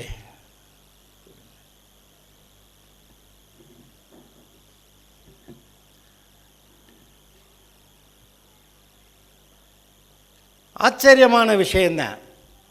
கர்த்தர் இந்த பக்கம் நின்று நான் சொல்கிறத கேள்வி நீ நல்லா இருப்பேன் அப்படின்னு அவர் சொல்ல, இந்த பக்கம் ஒருத்தர் நின்றுக்கிட்டு அதெல்லாம் லேசுப்பட்ட காரியமாக சும்மா உட்காந்துருந்த எப்படி அவர் சொல்கிறாருங்கிறதுக்காக கேட்டு உட்காந்துருக்க முடியுமா? அவங்கவுங்க வேலையை பார்க்கணுங்க. எவ்வளோ போராட்டமான வாழ்க்கை, எவ்வளோ போராட்டமான உலகம். இதில் நாம் எப்படி சும்மா இருக்கிறது? அதை கேட்டவுடனே நம்ம எதாவது ரொம்ப பதச்சு போய் இதை செய்யலாமா அதை செய்யலாமா, கன்ஃபியூஷன், குழப்பம் ஆகி போய் எதை செய்கிறதுன்னே தெரியாமல் எதையாவது செஞ்சு கடைசியில் கொஞ்ச நாள் கழித்து அதை செஞ்சதுனால தான்டா பிரச்சனை அப்படின்னு பின்னாடி முடிக்கிறது. There is a God who gave birth to you. உங்களை பெற்ற ஒருவர் இருக்கிறார். மரம் வச்சவன் தண்ணி ஊற்றுவான்னு கேட்டிருக்கீங்களா? மரம் வைக்கிறேன்னு மரக்கண்ணை கொண்டு போய் வச்சுட்டு எப்படியோ மரக்கன்று வச்சுட்டேன் அப்படின்ட்டு போகிறான்னா, நாங்கள் கொஞ்சம் மரக்கன்றுகள் வச்சோம், விடாமல் வாரத்துக்கு வாரம் தண்ணி விட்டுக்கிட்டே தான் இருந்தோம். அது நல்லா ஒரு பலன் வந்துருச்சு. இப்போ ரொம்ப கவலை கிடையாது. மரம் வச்சவன் தண்ணி ஊற்றுவான்னு பெற்றவர் உங்களுடைய வாழ்நாள் முழுவதும் சகலத்தையும் கவனிக்கிறவர். இயேசு கிறிஸ்துவை ஆண்டவர் இரட்சகர் என்று ஏற்றுக்கொண்டவர்கள் யாவரும் தேவனுடைய பிள்ளைகளாகும்படி அதிகாரம். அடுத்து அவர்கள் தேவனால் பிறந்தவர்கள். தேவனால் பிறந்த எதுவும் உலகத்தை ஜெயிக்கும். நீங்கள் உலகத்தை ஜெயிக்கிறவர்கள். இந்த நினைவுகள் ஏன் நம்முடைய மனதை விட்டு அகன்று போகிறது? மற்ற எவ்வளவுதான் உலக பிரச்சனைகள் இருந்தாலும் இந்த கர்த்தர் பெரியவர். இந்த உலகத்தில் இருக்கிறவனிலும் உங்களுக்குள்ள இருக்கிற கர்த்தர் பெரியவர். இந்த வார்த்தையை நீங்கள் உங்களுடைய இருதயத்திலே கொண்டு போய் வைத்தால் நீங்கள் ஜெயிக்கிறவர்கள். இந்த வார்த்தையை இருதயத்தில் கொண்டு போய் வைக்கலைன்னா தோக்கிறது உறுதி. அப்புறம் பார்த்தா குட்டி பிசாசு கூட நம்மளை போட்டு தள்ளிடுறான். அப்புறம் பெரிய பிசாசுகளையும் அசுத்த ஆவிகளையும் லூசிபரே நேராக வந்தால் நம்ம என்ன செய்ய போகிறோம்? ஆனால் இயேசு உங்களுக்குள்ளே இருந்தால், நீங்கள் தேவனால் பிறந்திருந்தால், இயேசு உங்களுக்குள்ளே இருந்தால், பரிசுத்த ஆவியில் நீங்கள் நிரம்பி இருக்கீங்கன்னா ஏய் பிசாசு தள்ளிடலாங்கிட்டு அப்படின்னு சொல்ல முடியுது. ஒரு கதை சொல்லுவாங்க. ஆப்பிரிக்காவில் ஒரு ஊழியக்காரர், அந்த ஊழியக்காரர் இவ்வளோ ஊழியம் செஞ்சு இத்தனை பேரை ரட்சிப்புகள் நடத்துகிறாரு, இந்த ஆளை என்னமாவது பண்ணி பயமுறுத்தணும் அப்படின்னு சொல்லி ராத்திரியில் அந்த ஆள் தூங்கிக்கிட்டு இருந்தப்போ கட்டில் பிடிச்சி இழுத்தானான். கட்டில் பிடிச்சி இழுத்துக்கிட்டே தள்ளிட்டு போனான்னா வெளியே போயிருச்சான் கட்டில். அப்போ தான் முழிச்சாரான் அந்த ஆள். ஏய் என்னடா ஓடிக்கிட்டு இருக்கிற அப்படின்னு, ஓடு அப்படின்னாரான். ஓடுன்னா ஓட்டம் பிடிச்சிட்டான். ஏய் நில்றா, நீ தானடா கட்டில் பிடிச்சி வெளியே இழுத்த, இப்போ திரும்ப உள்ள கொண்டே போட்டு போடா அப்படின்னப்போ அந்த பிசாசு உள்ளே இழுத்து கொண்டே போட்டு போச்சான்.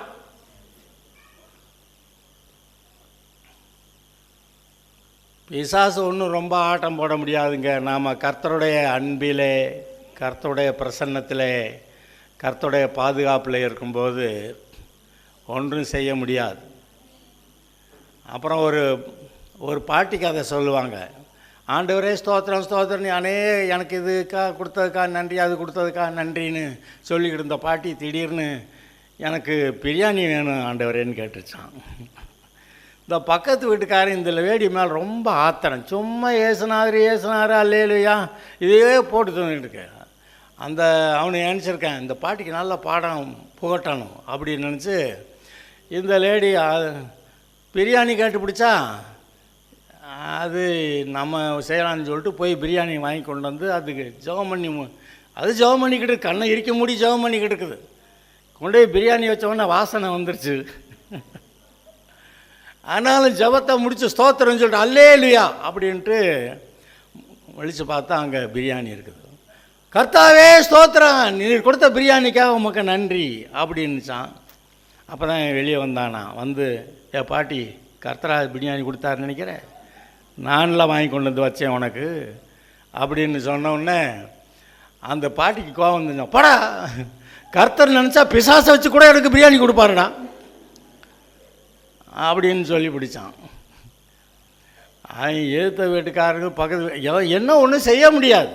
கர்த்தர் மேலே உறுதியான நம்பிக்கையை வைக்கிறவர்கள், கர்த்தர் எனக்காக யாவையும் செய்து முடிப்பார். வசனம் எங்க?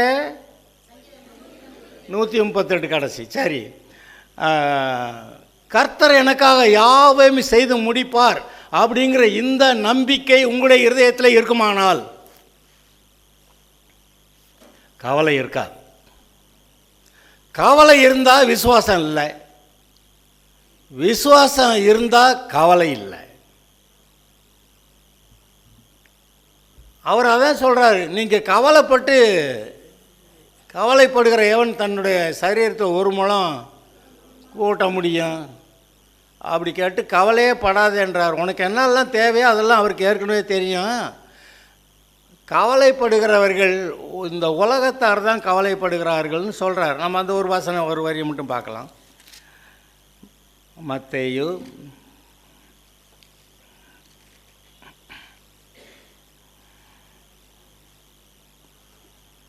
25 ஆகையால் எண்ணத்தை உண்போம் எண்ணத்தை குடிப்போம் என்று ஜீவனுக்காகவும் எண்ணத்தை உடுப்போம் என்று உங்கள் சரீரத்துக்காகவும் கவலைப்படாதிருங்கள் என்று உங்களுக்கு சொல்லுகிறேன். ஆகாரத்தை பார்க்கலாம். அதான் அந்த வசனத்தெல்லாம் அப்பெல்லாம் கேட்டோம்.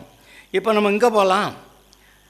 இவைகளையெல்லாம் எங்கள் 32வது வசனம் 31 ஆகையால் எண்ணத்தை உண்போம் எண்ணத்தை குடிப்போம் எண்ணத்தை உடுப்போம் என்று கவலைப்படாதிருங்கள். இவைகளெல்லாம் யார்?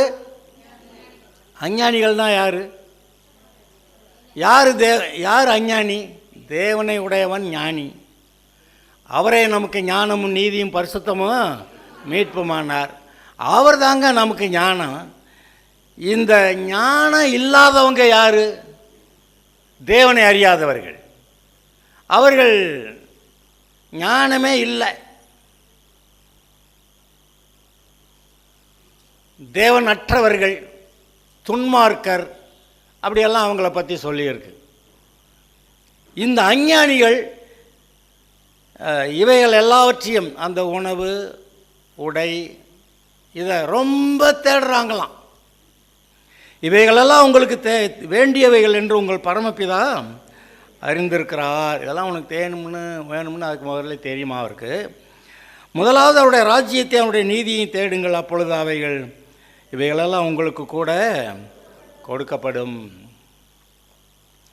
அஞ்ஞானிகள் எல்லாவற்றையும் நாடி தேடுகிறார்கள். அஞ்ஞானிகள் யாருக்கு பலியிடுறாங்கன்னு போட்டிருக்கு?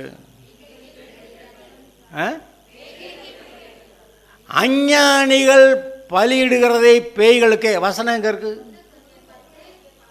1 கொரிந்தியர் 10 எடுத்து பார்த்துருங்க. ஆமாம், 10:20 கேட்க நல்லா இருக்குது. 10:20 1 கொரிந்தியர் 10:20 எல்லாருமா சேர்ந்து வாசிக்கலாம்.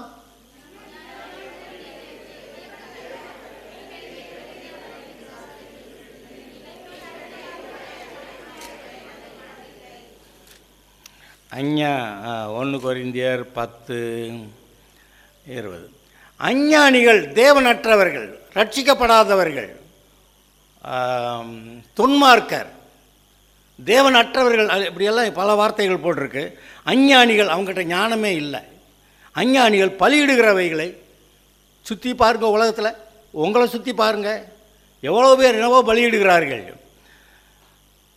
அஞ்ஞானிகள் பலியிடுகிறவைகளை தேவனுக்கல்ல பேய்களுக்கே பலியிடுகிறார்கள் என்று சொல்லுகிறேன். நீங்கள் அந்த பேய்களோட கூட ஐக்கியமாக இருக்க எனக்கு மனதில்லை. சொரணை இருக்கிறவன் எல்லாருக்குமே தெரியும் யார் கர்த்தருடைய பிள்ளை, யார் கர்த்தருடைய பிள்ளை இல்லைன்னு. ஹலோ,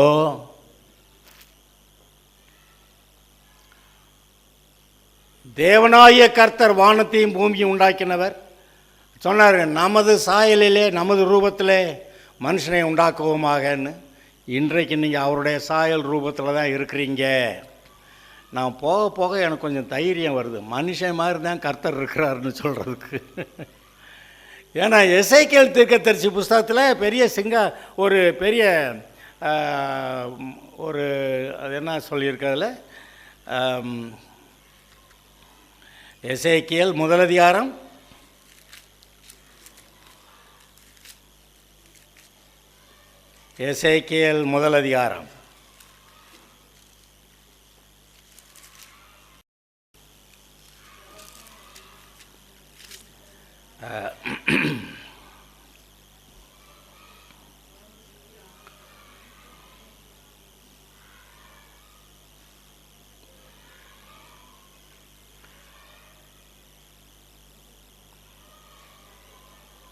1 அதிகாரத்தில்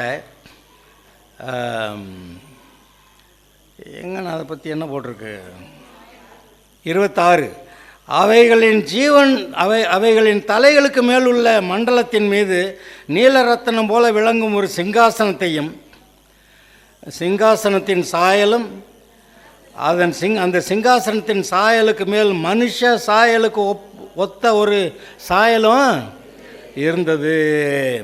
அவருடைய இடுப்புக்கு இடுப்பாக காணப்பட்டது முதல் மேலெல்லாம் உட்புறம் சுற்றிலும் அக்கினிமயமாக சொகுசாவின் நிறமாக இருக்க கண்டேன். அவருடைய இடுப்பாக காணப்பட்டது முதல் கீழெல்லாம் அக்கினிமயமாகவும் அதன் சுற்றிலும் பிரகாசமாகவும் இருக்க கண்டேன். அதில் 28வது வசனத்தில் 4வது வரி, இதுவே கர்த்தருடைய மகிமையின் சாயலுக்குரிய தரிசனமாயிருந்தது.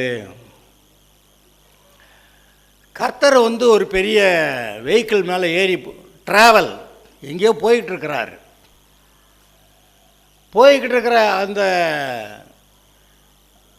அந்த வாகனத்தின் மேலே இவர் உட்கார்ந்துருக்கிறாரு. அவர் மனுஷருடைய தோற்றம் போல இருக்கக்கூடிய ஆளாக இருக்கிறாரு. அவருடைய சாயல் ரூபம், நம்ம சரீரம் கூட அவருடைய சாயல் ரூபத்தில் தான் இருக்குது அப்படின்னு நான் தைரியமாக சொல்லுவேன். ஏன்னா அவர் நம்மை சிருஷ்டித்த போது அவர் நம்முடைய ஆவி, மனுஷ ஆவி, அவரால் சிருஷ்டிக்கப்பட்ட மனுஷ ஆவி இந்த சரீரத்தில் உள்ளடக்கப்பட்டு வைக்கப்பட்டிருக்கிறது.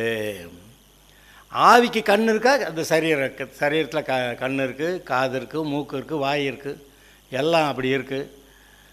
நமக்கு பெரிய ஆச்சரியம், அது எப்படி தேவன் அவ்வளோ பெரிய ஆள், அண்ட சராசரங்களை நிரப்பியிருக்கிற, அந்த அண்ட சராசரங்கள்னு விரிவாகி கொண்டு இருக்கிற, அதில் எல்லா பக்கமும் வியாபித்திருக்கிற அவ்வளோ பெரிய ஆள், அவர் எப்படி சரீரத்துக்குள்ளே இருக்க முடியும் அப்படின்னா, இயேசு கிறிஸ்து அவருடைய தற்சுரூபமும் அவரை போலவே இருக்கிற ஒருவராக இருந்தவர். அதை நீங்கள் பார்க்குறீங்க. எனக்கு பெரிய கேள்வி தான், அது எப்படி இந்த 6 அடி 7 அடிக்குள்ளே இருக்கிற ஆள் தேவத்துவத்தின் பரிபூர்ணத்தையெல்லாம் தனக்குள்ளே அடைக்க கொண்டிருக்க முடியும்? அது தேவனுடைய குணாதிசயம், பண்பு,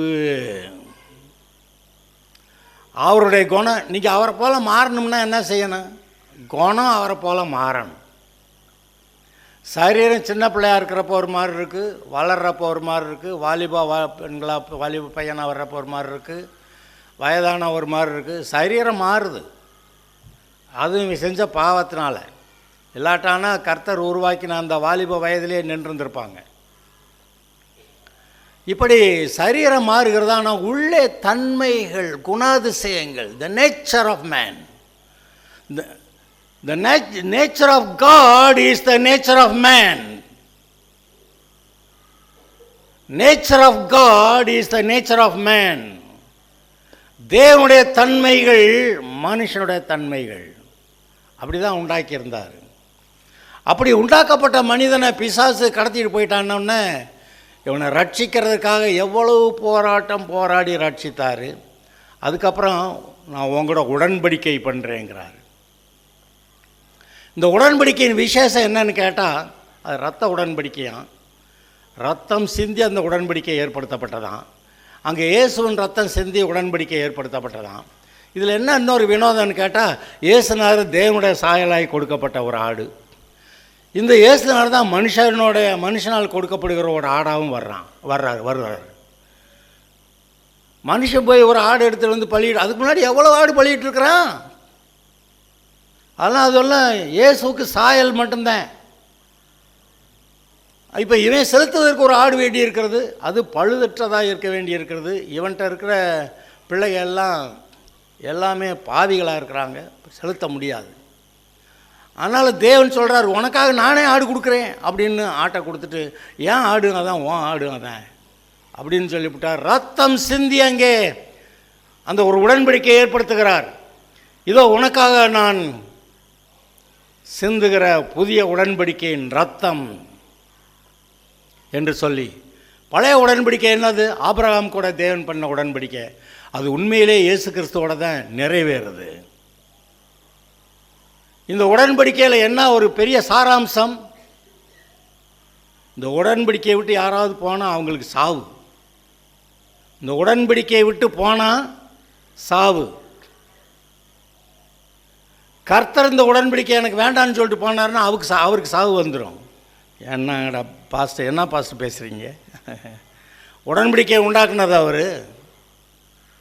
அவரை மாற்ற முடியாது.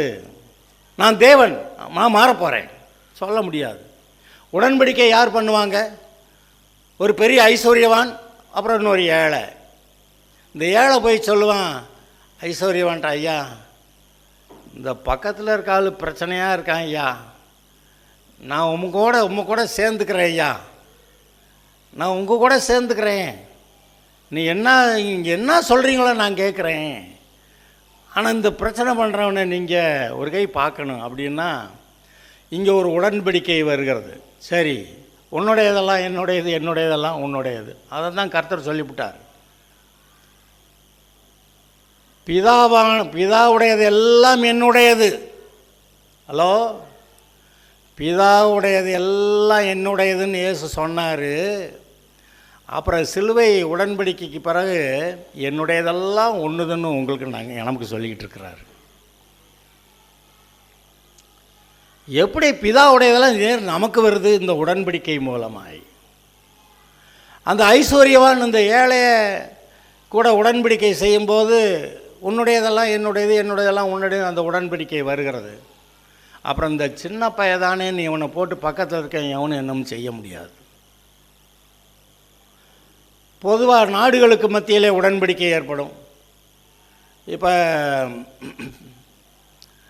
பாகிஸ்தானுக்கு ஏற்றுக்கிட்டு அமெரிக்கா ஒரு தடவை தன்னுடைய நேவல் 6th ஃப்ளீட் அதை இந்தியா கிட்ட கொண்டு வந்து நிறுத்திக்கிட்டு, பாகிஸ்தான் நீ என்னமா செஞ்சான்னா இந்தியா நான் போட்டு தள்ளிடுவேன் அப்படின்னு சொன்னாங்க.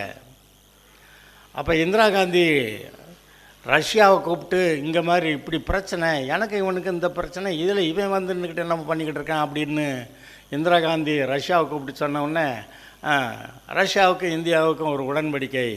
அதில் என்ன ஆகி போச்சு, ரஷ்யா உடனே கூப்பிட்டு சொல்லிடுச்சு, அந்த வெஹிக்கிள், அந்த 6th ஃப்ளீட், நேவல் ஃப்ளீட், அந்த கப்பல்கள்லாம் இந்தியா கிட்ட நின்னா பிரச்சனை தான் அப்படின்னு சொன்ன மாத்திரத்தில் அது போயிடுச்சு.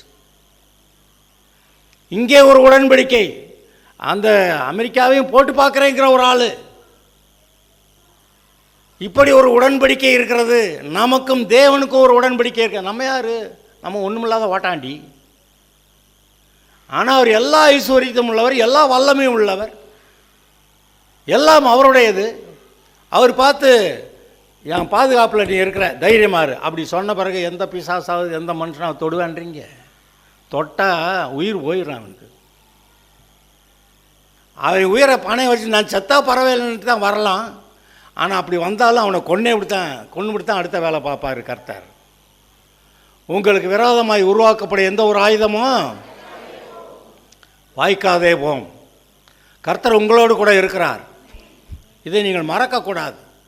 இதில் என்ன இப்போ கூட அந்த அன்பு எங்கேயோ குறுக்க பேசப்பட்டதை நீங்கள் கேட்டீங்க. தேவ அன்பு இருக்கிறதே, தேவ அன்பு தன் ஜீவனை கொடுத்தது. இப்போ நான் 2 வசனம் சொல்லுவேன், நீங்கள் பார்த்துட்டு அதில் எது என்ன ஒற்றுமை இருக்குது என்ன வித்தியாசம் இருக்குதுன்னு சொல்லணும். யோவான் 3:16 எடுத்து வாசிங்க. யோவான் 3:16 எல்லாருமா சேர்ந்து வாசிக்கலாமா?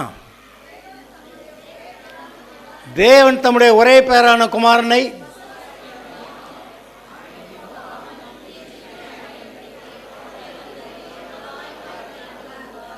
நமக்காக தந்தருளி இவ்வளவாய் உலகத்தில் எவ்வளவாய் அன்பு கூர்ந்தாருங்கிறதுக்கு ஒரு கணக்கு ஏதோ ஒன்று சொல்லணும்னு நினச்சா இயேசுவை அனுப்பி நமக்காக சிலுவை பாடுகள் ஜீவனை கொடுக்கறது. அப்போ தான் மீட்பு வரும் நமக்கு.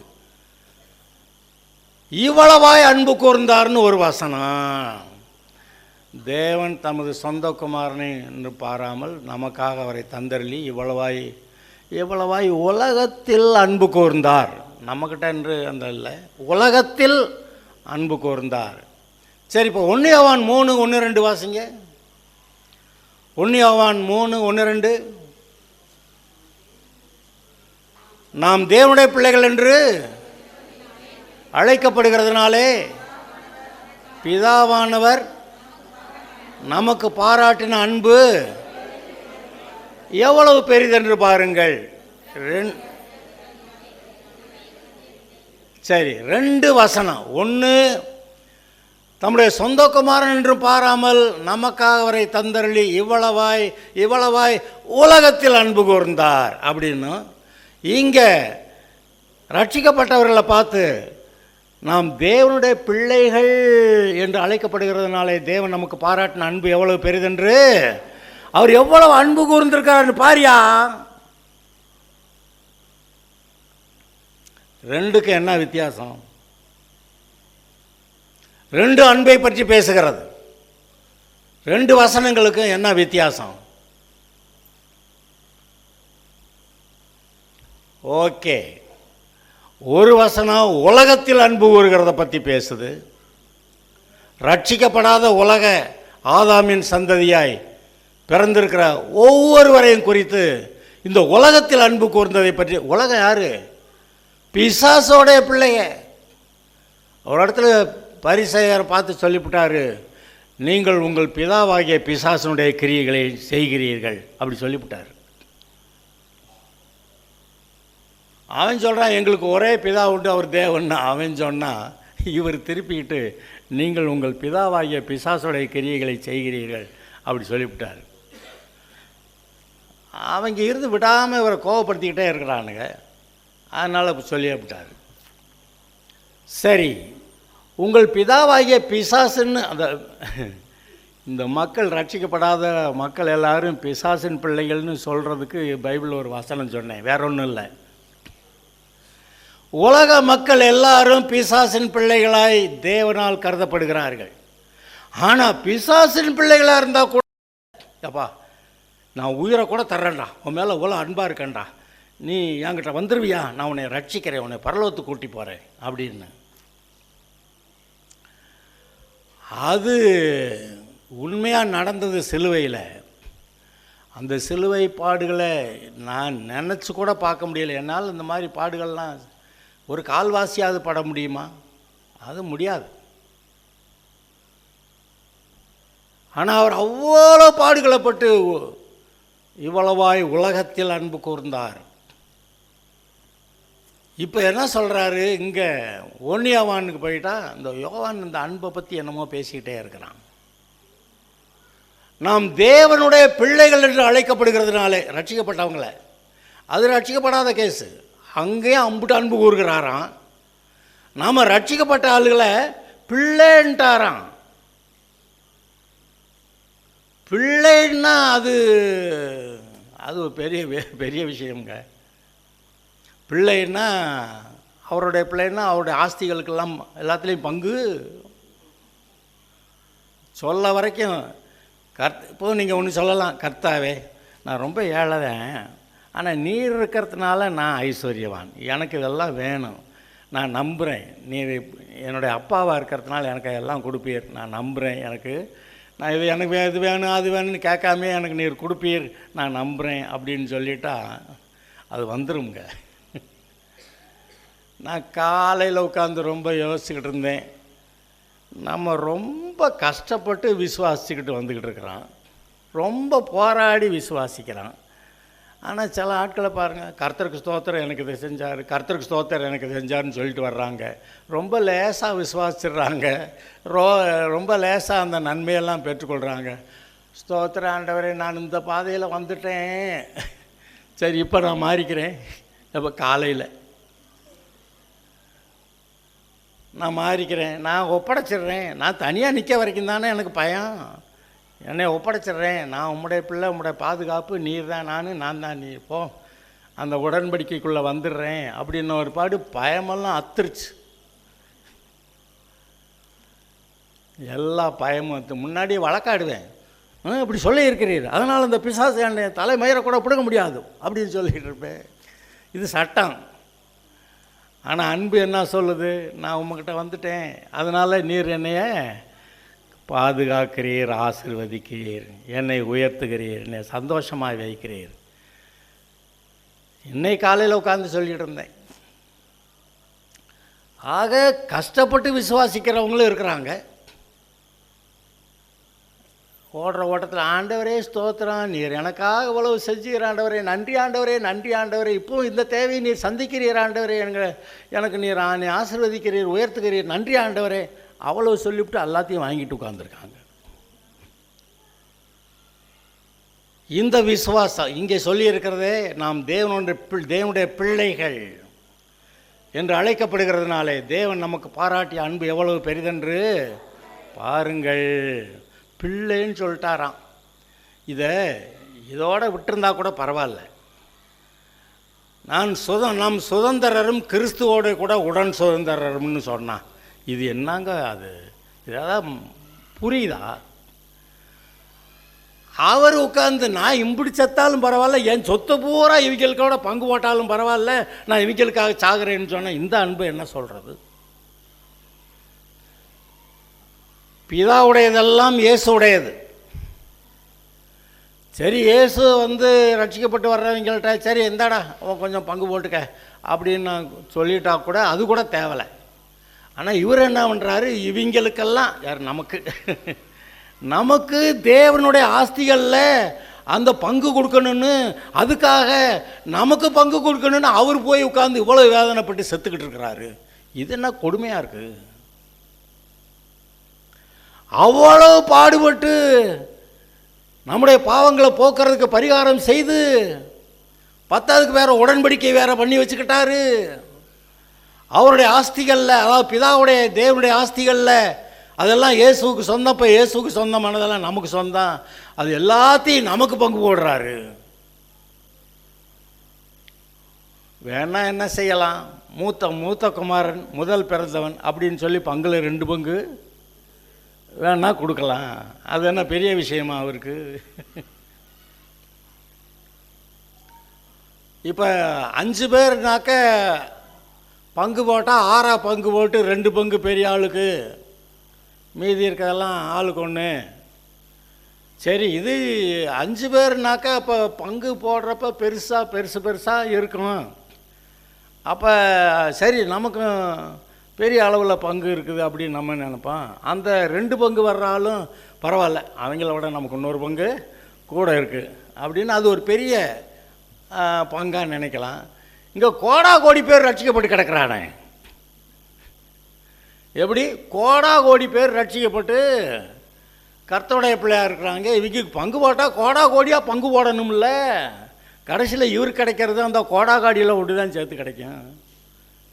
ஆனால் அதை பார்த்தா கர்த்தர் அப்படி சொல்கிறாரு, உயிரை கொடுத்து உயிராக நேசிக்கிற தேவன் நீ என் பிள்ளைன்றாரு.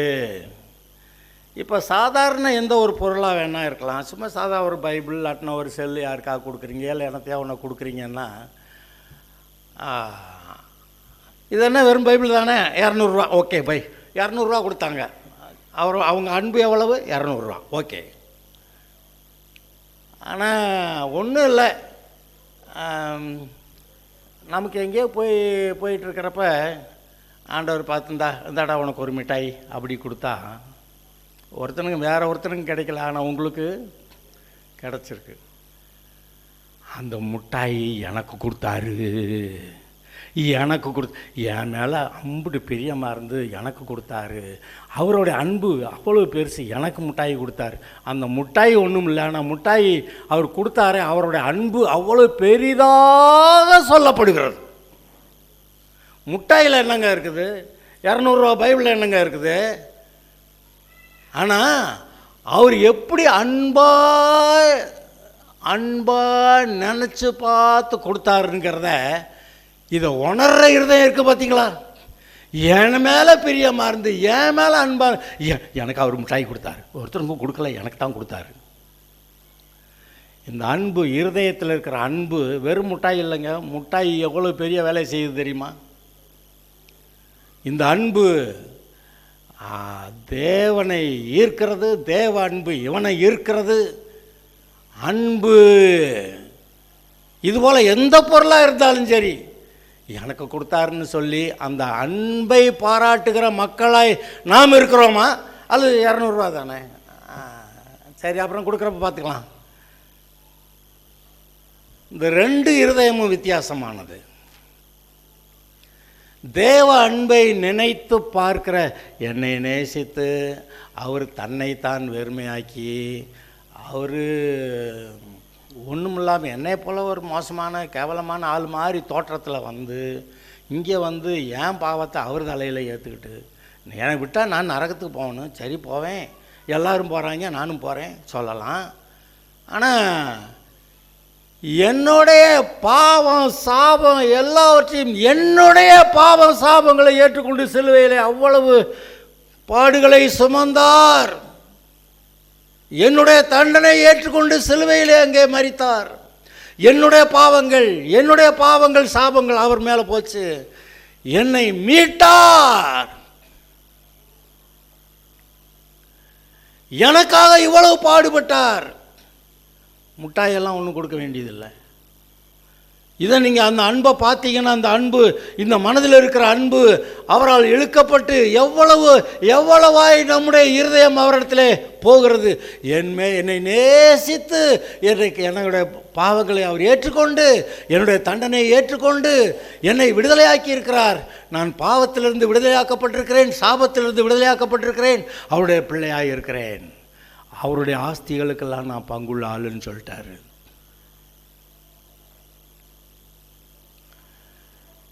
இந்த அன்பு அதான் பெரிய பணக்காரன் ஒருத்தன் ஒரு ஏழை பொண்ணை மேலே பிரியமாக இருந்தானா. இந்த இப்போ ஏழை பொண்ணு நற்குணசாலி, அது ஒன்று தான் அவன் கண்டது. அவன் இருதயத்தையே இந்த பிள்ளைக்கு கொடுத்துட்டான்னு. இருதயத்தை கொடுத்துட்டா அப்புறம் மீதி எதை கொடுக்க மாட்டான். இந்த கர்த்தர் இருதயத்தையே இந்த ஆதாமுக்கு கொடுத்து தொலைச்செடுத்தேன். இருதயத்தையே கொடுத்துவிட்டார். கொடுத்துவிட்டு அதிகாரம் பூரா கொடுத்துவிட்டார். கடைசியில் என்ன செய்ய வேண்டியிருக்கு? சாக வேண்டியிருக்குது. நான் செத்தாலும் பரவாயில்லடா, நீ இந்த பூமியில் ராஜா வரடா, அந்த தப்பு மட்டும் பண்ணிடுறாதடா, அந்த பழத்தை மட்டும் தின்னுறாதடா. எல்லாம் தெரிஞ்சு, நடக்க போகிறதெல்லாம் தெரிஞ்சு, சிலுவையெல்லாம் தெரிஞ்சு, இதுக்காக இயேசுவை ஏற்கனவே ஆயத்தம் பண்ணி வச்சுக்கிட்டு இவன் மேலே பைத்தியக்காரத்தனமான எல்லாவற்றையும் கர்த்தருக்குன்னு கொடுத்த ஒரு பாடு கொடுத்த ஆளுக்கு வர்றதை பாருங்க எப்படின்னு. இதெல்லாம் நடக்குது. எல்லாவற்றையும் உனக்குன்னு ஆதாம் கொடுத்து தொலைச்சிட்டான். கடைசிக்கு பூமி மேலே கர்த்தருக்கு ஒரு அதிகாரம் இல்லை. இவன் கொண்டு பிசாசுக்கிட்ட தன்னையும் அடிமையாக வச்சு, தேவன் கொடுத்த அதிகாரத்தையும் அடிமையாக வச்சு, நான் உனக்கு சொந்தம், நானாச்சு நீயாச்சு, நம்ம 2 பேரும் நரகம், போனால் பரவாயில்ல, அவர் எனக்கு வேண்டியதில்லை, அப்படி போயிட்டான். இதெல்லாம் தெரிஞ்சு இது ஒரு கிறுக்குத்தனமான அன்பு. மகனுக்கு கொடுக்குறேன் அப்படின்னு சொல்லி கொடுத்துவிட்டு அவனை மீட்கிறதுக்கு இன்னொரு குமாரனை கொடுத்து, எல்லாரும் சொல்லுவாங்க தேவன் தமக்கு ஒரே பேரான குமாரனை தந்து. ஆமாம், உண்மைதான். ஆனால் அவருக்கு 2 குமாரர்கள். ஒன்று இந்த ஆதாம், ரெண்டாவது அந்த ஆதாம். முதல் ஆதாம், ரெண்டாவது பிந்தின ஆதாம் அல்லது 2வது ஆதாம்.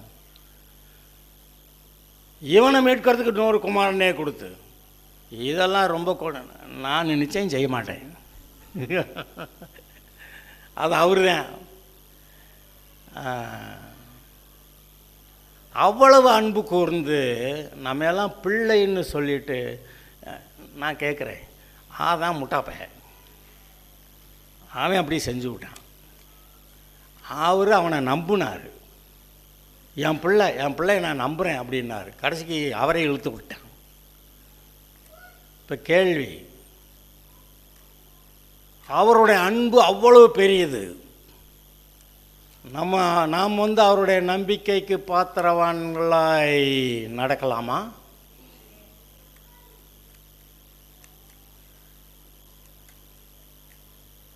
இது நடக்கிறோமா இல்லையாங்கிறது எப்போ தெரியும்? பிசாசு நம்மளை ஏதாவது ஒரு பக்கம் இழுத்துட்டு போகிறப்ப, அங்கிட்டு போகிறோமா இல்லையாங்கிறத பற்றி பொறுத்து தானே தெரியும். ஹலோ, எந்த அளவுக்கு நான் என்ன உண்மையாக ரொம்ப வருத்தத்தோடு சொல்கிறேன், நம்ம எல்லாம் ஏன் இவ்வளவு பஞ்சத்தில் அடிபட்ட ஆளாக கிடக்கிறோம்னா, அவருடைய நம்பிக்கைக்கு பாத்திரவான்களாக நம்ம இல்லாட்டினா இன்னும் கொஞ்சம் கொடுத்து ஒருத்தனுக்கு ஏன் 1, ஒருத்தனுக்கு 2, ஒருத்தனுக்கு 5, இன்னொருத்தனுக்கு 10. அவன் நம்பிக்கைக்குரியவனாக இருக்கிறான், இன்னொருத்தன் நம்பிக்கைக்குரியவனாக இல்லை, இருந்தாலும் கொடு ஒன்று அப்படின்னு கொடுத்தாரு. இவன் எப்படி கடைசிக்கு பொல்லாதவனும் சோம்பனுமான ஊழியக்காரனே அவன்கிட்ட இருக்கிற பிடிங்கி 10 ஆட்டுக்காரன் கொடு அப்படின்னு சொல்லிட்டு இவனை பிடிச்சி அழுகையும் பற்கடிப்பும் உள்ள இடத்துல போடு.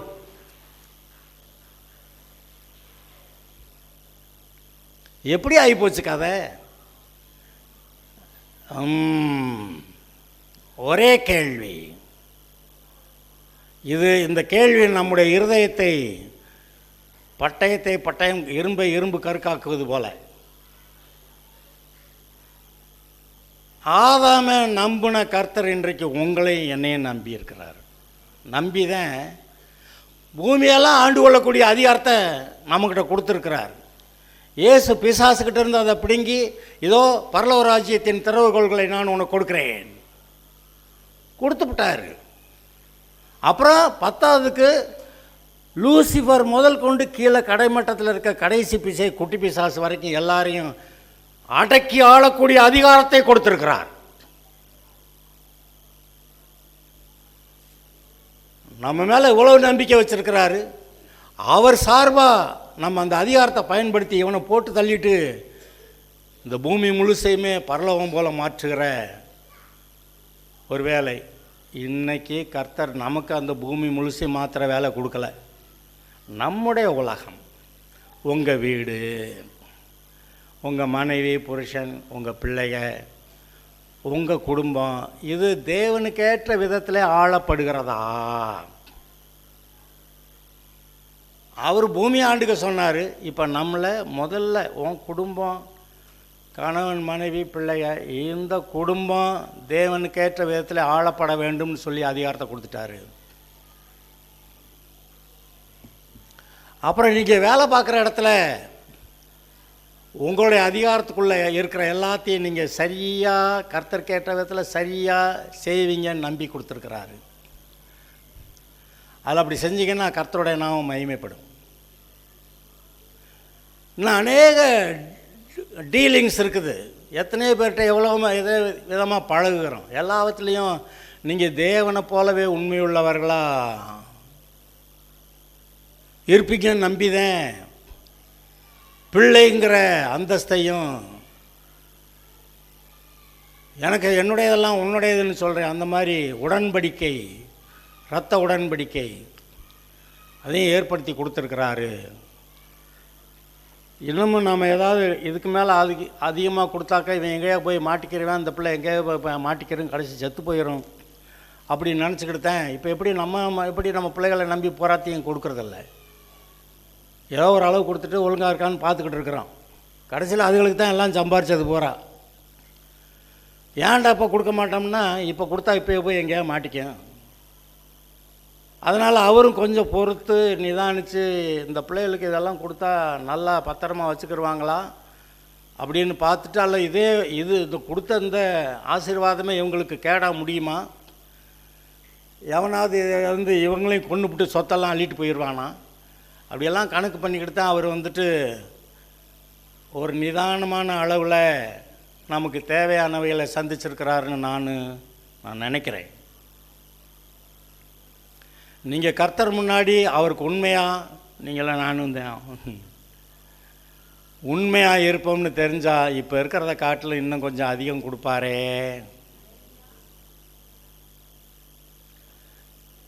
அவர் ஆதாமை நம்பி கொடுத்தாரு, இப்போ நம்மளை நம்பி கொடுக்கலாமா? இப்போ இருக்கிறத காட்டில் இன்னும் கொஞ்சம் அதிகமாக கொடுக்கலாமா? முதல்ல தேவனை அறிகிற அறிவு கொடுக்கலாமா? பரிசுத்தாவின் அபிஷேகத்தை கொடுக்கலாமா? அவர் கொடுக்குற பலத்தில் ஞானத்தில் தேவனுக்கு ஏற்றபடி வாழலாமா? ஆனால் இந்த ஊர் பிசாசெல்லாம் வந்து இல்லை இப்படி செய்கிறது தான் சரி, அப்படி செய்கிறது தான் சரி, ஊர்பட்ட வழக்காடிக்கிட்டு வரும். இந்த ஊர் வழக்கம் இதாங்க அப்படி சொல்லிக்கிட்டு வரும். ஆனால் நாம் அப்படி சரியாக இருப்போம்னு தெரிஞ்சால் இப்போ இருக்கிறத காட்டிலும் இன்னொரு மடங்காவது ஒரு மடங்காவது கொஞ்சம் சேர்த்து கொடுப்பாருன்னு நம்புகிறேன் நான்.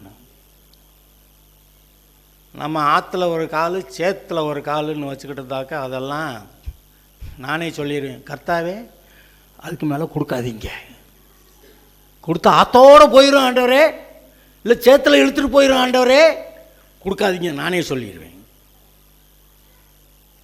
இப்படித்தான் அங்கே நின்றுக்கிட்டு கர்த்தர் சரி அளவோடு இருக்கட்டும் அப்படின்னு கொடுக்கும்போதே 5, 2, 1 எனக்கு மட்டும் ஏன் 1? ஏன்டா இதே ஒழுங்கா நீ பாதுகாக்க தெரியாத ஆள் உன்கிட்ட போய் என்னத்தை கொடுக்கறது? நீ சரியாயிரு, 10 இல்லை இந்த 80 வேணும் அள்ளிக்க அப்படி சொல்லக்கூடிய ஆள் இருக்கிறாரு. ஏன்னா அவர்கிட்ட நிறைய இருக்குது. நான் வேணாம் எடுத்துக்கன்னு சொல்லிடுவேன். இப்போ நீ விசுவாசா இதெல்லாம் எடுத்துக்கலான்றாரு.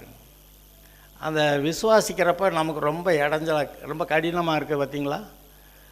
அது ஒரு விதத்தில் நல்லது தான். ஏன்னா இதுக்கு மேலே நிறையா வாங்கி வச்சுட்டு நமக்கே கேடு. அந்த பிள்ளைகள்லாம் நினச்சிக்கலாம், இந்த கிழமை பெரிய காசுக்கு இன்சூரன்ஸ் போட்டு வச்சுருக்கேன், ஆனால் சாக மாட்டேங்கிறான் பாரு அப்படின்னு சொல்லி 4 மாடியிலேருந்து மேலே தள்ளி விட்டாங்களாம். செத்து போயிட்டாருன்னு சொல்லி போய் இன்சூரன்ஸ் தொகை கிளைம் பண்ணிட்டாங்களாம். அப்போ சொத்து நிறையா இருந்தால் கூட பாதுகாப்பு இல்லைங்கிறது தெரியாத நிலைமையில் சொத்து இருக்கக்கூடாது. நான் தான் சொல்லுவேன், ஒவ்வொருத்தருக்கும் 1 கோடி சொத்து சேர்த்து வைக்கிறத விட ஒவ்வொரு பிள்ளைக்கும் 1 லட்சம் ரூபா கடன் சேர்த்து வச்சா ஒருத்தரும் இந்த தகப்பனை தாயை ஒன்றும் பண்ண மாட்டாங்க. இவ்வளவு லட்சத்தை என்னது கடனை உண்டாக்கி வச்சிருச்சு பாரு. சரி ஏதோ ஒரு சாப்பாட்டை கூட இருந்துட்டு போகுது அப்படின்னு ₹1 மாற்றி ₹100 சாப்பாடு கொடுத்துக்கிட்டு இருப்பேன். ஆனால் பல கோடிகளுக்கு ஆஸ்தியாக இருந்தால் உயிர்க்கே ஆபத்து. அது மாதிரி அதை நினச்சிக்கிட்டு கர்த்தர் கொடுக்க மாட்டேங்கிறாரு. 10ஆவதுக்கு இந்த பிள்ளைகளும் லூஸ் தனமாக எங்கேயாவது போய் பணத்தை போட்டு மாட்டிக்கிறோம், அது வேறு யோசிச்சுக்கிட்டு இருக்கிறாரு. நீங்கள் கர்த்தருடைய ஆலோசனை கேட்டு கரெக்டாக நடப்பீங்களா? இன்று முதல் நான் சொல்கிறேன், கர்த்தாவே இப்போ இருக்கிறது போல் இன்னொரு மடங்கு ஆசீர்வாதம் உங்களுக்கு சேர்த்து கொடுமா ஆண்டவரே. அல்லேலூயா. ஜெபம் கேட்டீர், ஆமென் என்று இருக்கிறீர். அப்படி கடவுது ஓகேடான்ட்டார் அவர். அல்லேலூயா. அதாவது நான் நினைப்பேன், நாம் மற்ற எத்தனையோ பேரை காட்டிலும் கொஞ்சம் நல்லா உடுத்தி நல்ல இடத்துல தங்கியிருந்து நல்லா இருக்கிறமே நினைப்பேன். நான் மற்றவங்களை காட்டில் அவங்கள காட்டில் நான் என்ன பெருசாக நல்லா செஞ்சேன்? ஒன்றும் இல்லை. அது கடைசியில் யோசிப்பா, காட்ஸ் குட்னஸ், அவர் நன்மை செய்கிற தன்மையினால தான் எனக்கு இப்படி கொடுத்துருக்குறாரு. நான் என்கிட்ட என்ன இருந்துச்சு, என்கிட்ட என்ன நற்குணம் இருந்துச்சு? மற்றவங்களாட்ட நான் ரொம்ப என்ன கட்டிக்காரனா? இல்லை, இயேசுவை ஏற்றுக்கிட்டு வந்துட்டேன், ஆண்டவரே நீர் போதும்னு சொல்லிட்டேன், அவ்வளோதான். பிறக்கிறதுலே எங்கேயோ ஒரு இடத்துல நல்லா பிறக்க வச்சு நல்லா கொண்டு வந்து இப்போ நல்லா வச்சுக்கிட்டு இருக்கிறாரு. இங்கே இருக்க எவ்வளோ பேரை காட்டில் நான் மேன்மையான நிலை, அது எப்படி அவங்களுக்கெல்லாம் ஏதாவது நான் இப்போ பார்த்து அவங்களுக்கு ஏதாவது கொடுக்கணும் ஆண்டவரே அப்படி சொல்கிற மாதிரி மனநிலை தான் எனக்கு இருக்குது. கர்த்தர் அவர்களுக்கும் கொடுக்கட்டும், உங்களுக்கு பல மடங்கு கொடுப்பாரு. அல்லேலூயா. எல்லாம் எழுந்து ஜெபம் பண்ணலாம். உடன்படிக்கைக்குட்பட்டவர்கள், ஒன்றும் குறைவுபடாதவர்கள், கர்த்தர் உங்களை வாழ்ந்திருக்க பண்ணுவார். அவருடைய அன்பின் கயிர்களால் கட்டி இழுத்தேன் என்று சொல்லுகிறார். அவருடைய அன்பின் கயிர்களால் கட்டி இழுக்கப்பட்டவர்கள். அல்லேலூயா. கர்த்தாவே, நாங்கள் உம்மை ஸ்தோத்திரிக்கிறோம். நீர் கொடுத்த நல்ல வார்த்தைகளுக்காக நன்றி. உம்முடைய அன்பை நினைத்து பார்க்கட்டும், உம்முடைய அன்பிலே வளரட்டும். நீர் வைத்திருக்கிற எல்லாவற்றிலும் பங்கு பெற்று வாழ்ந்திருக்க கிருபை செய்யும். கர்த்தருக்கு மகிமை.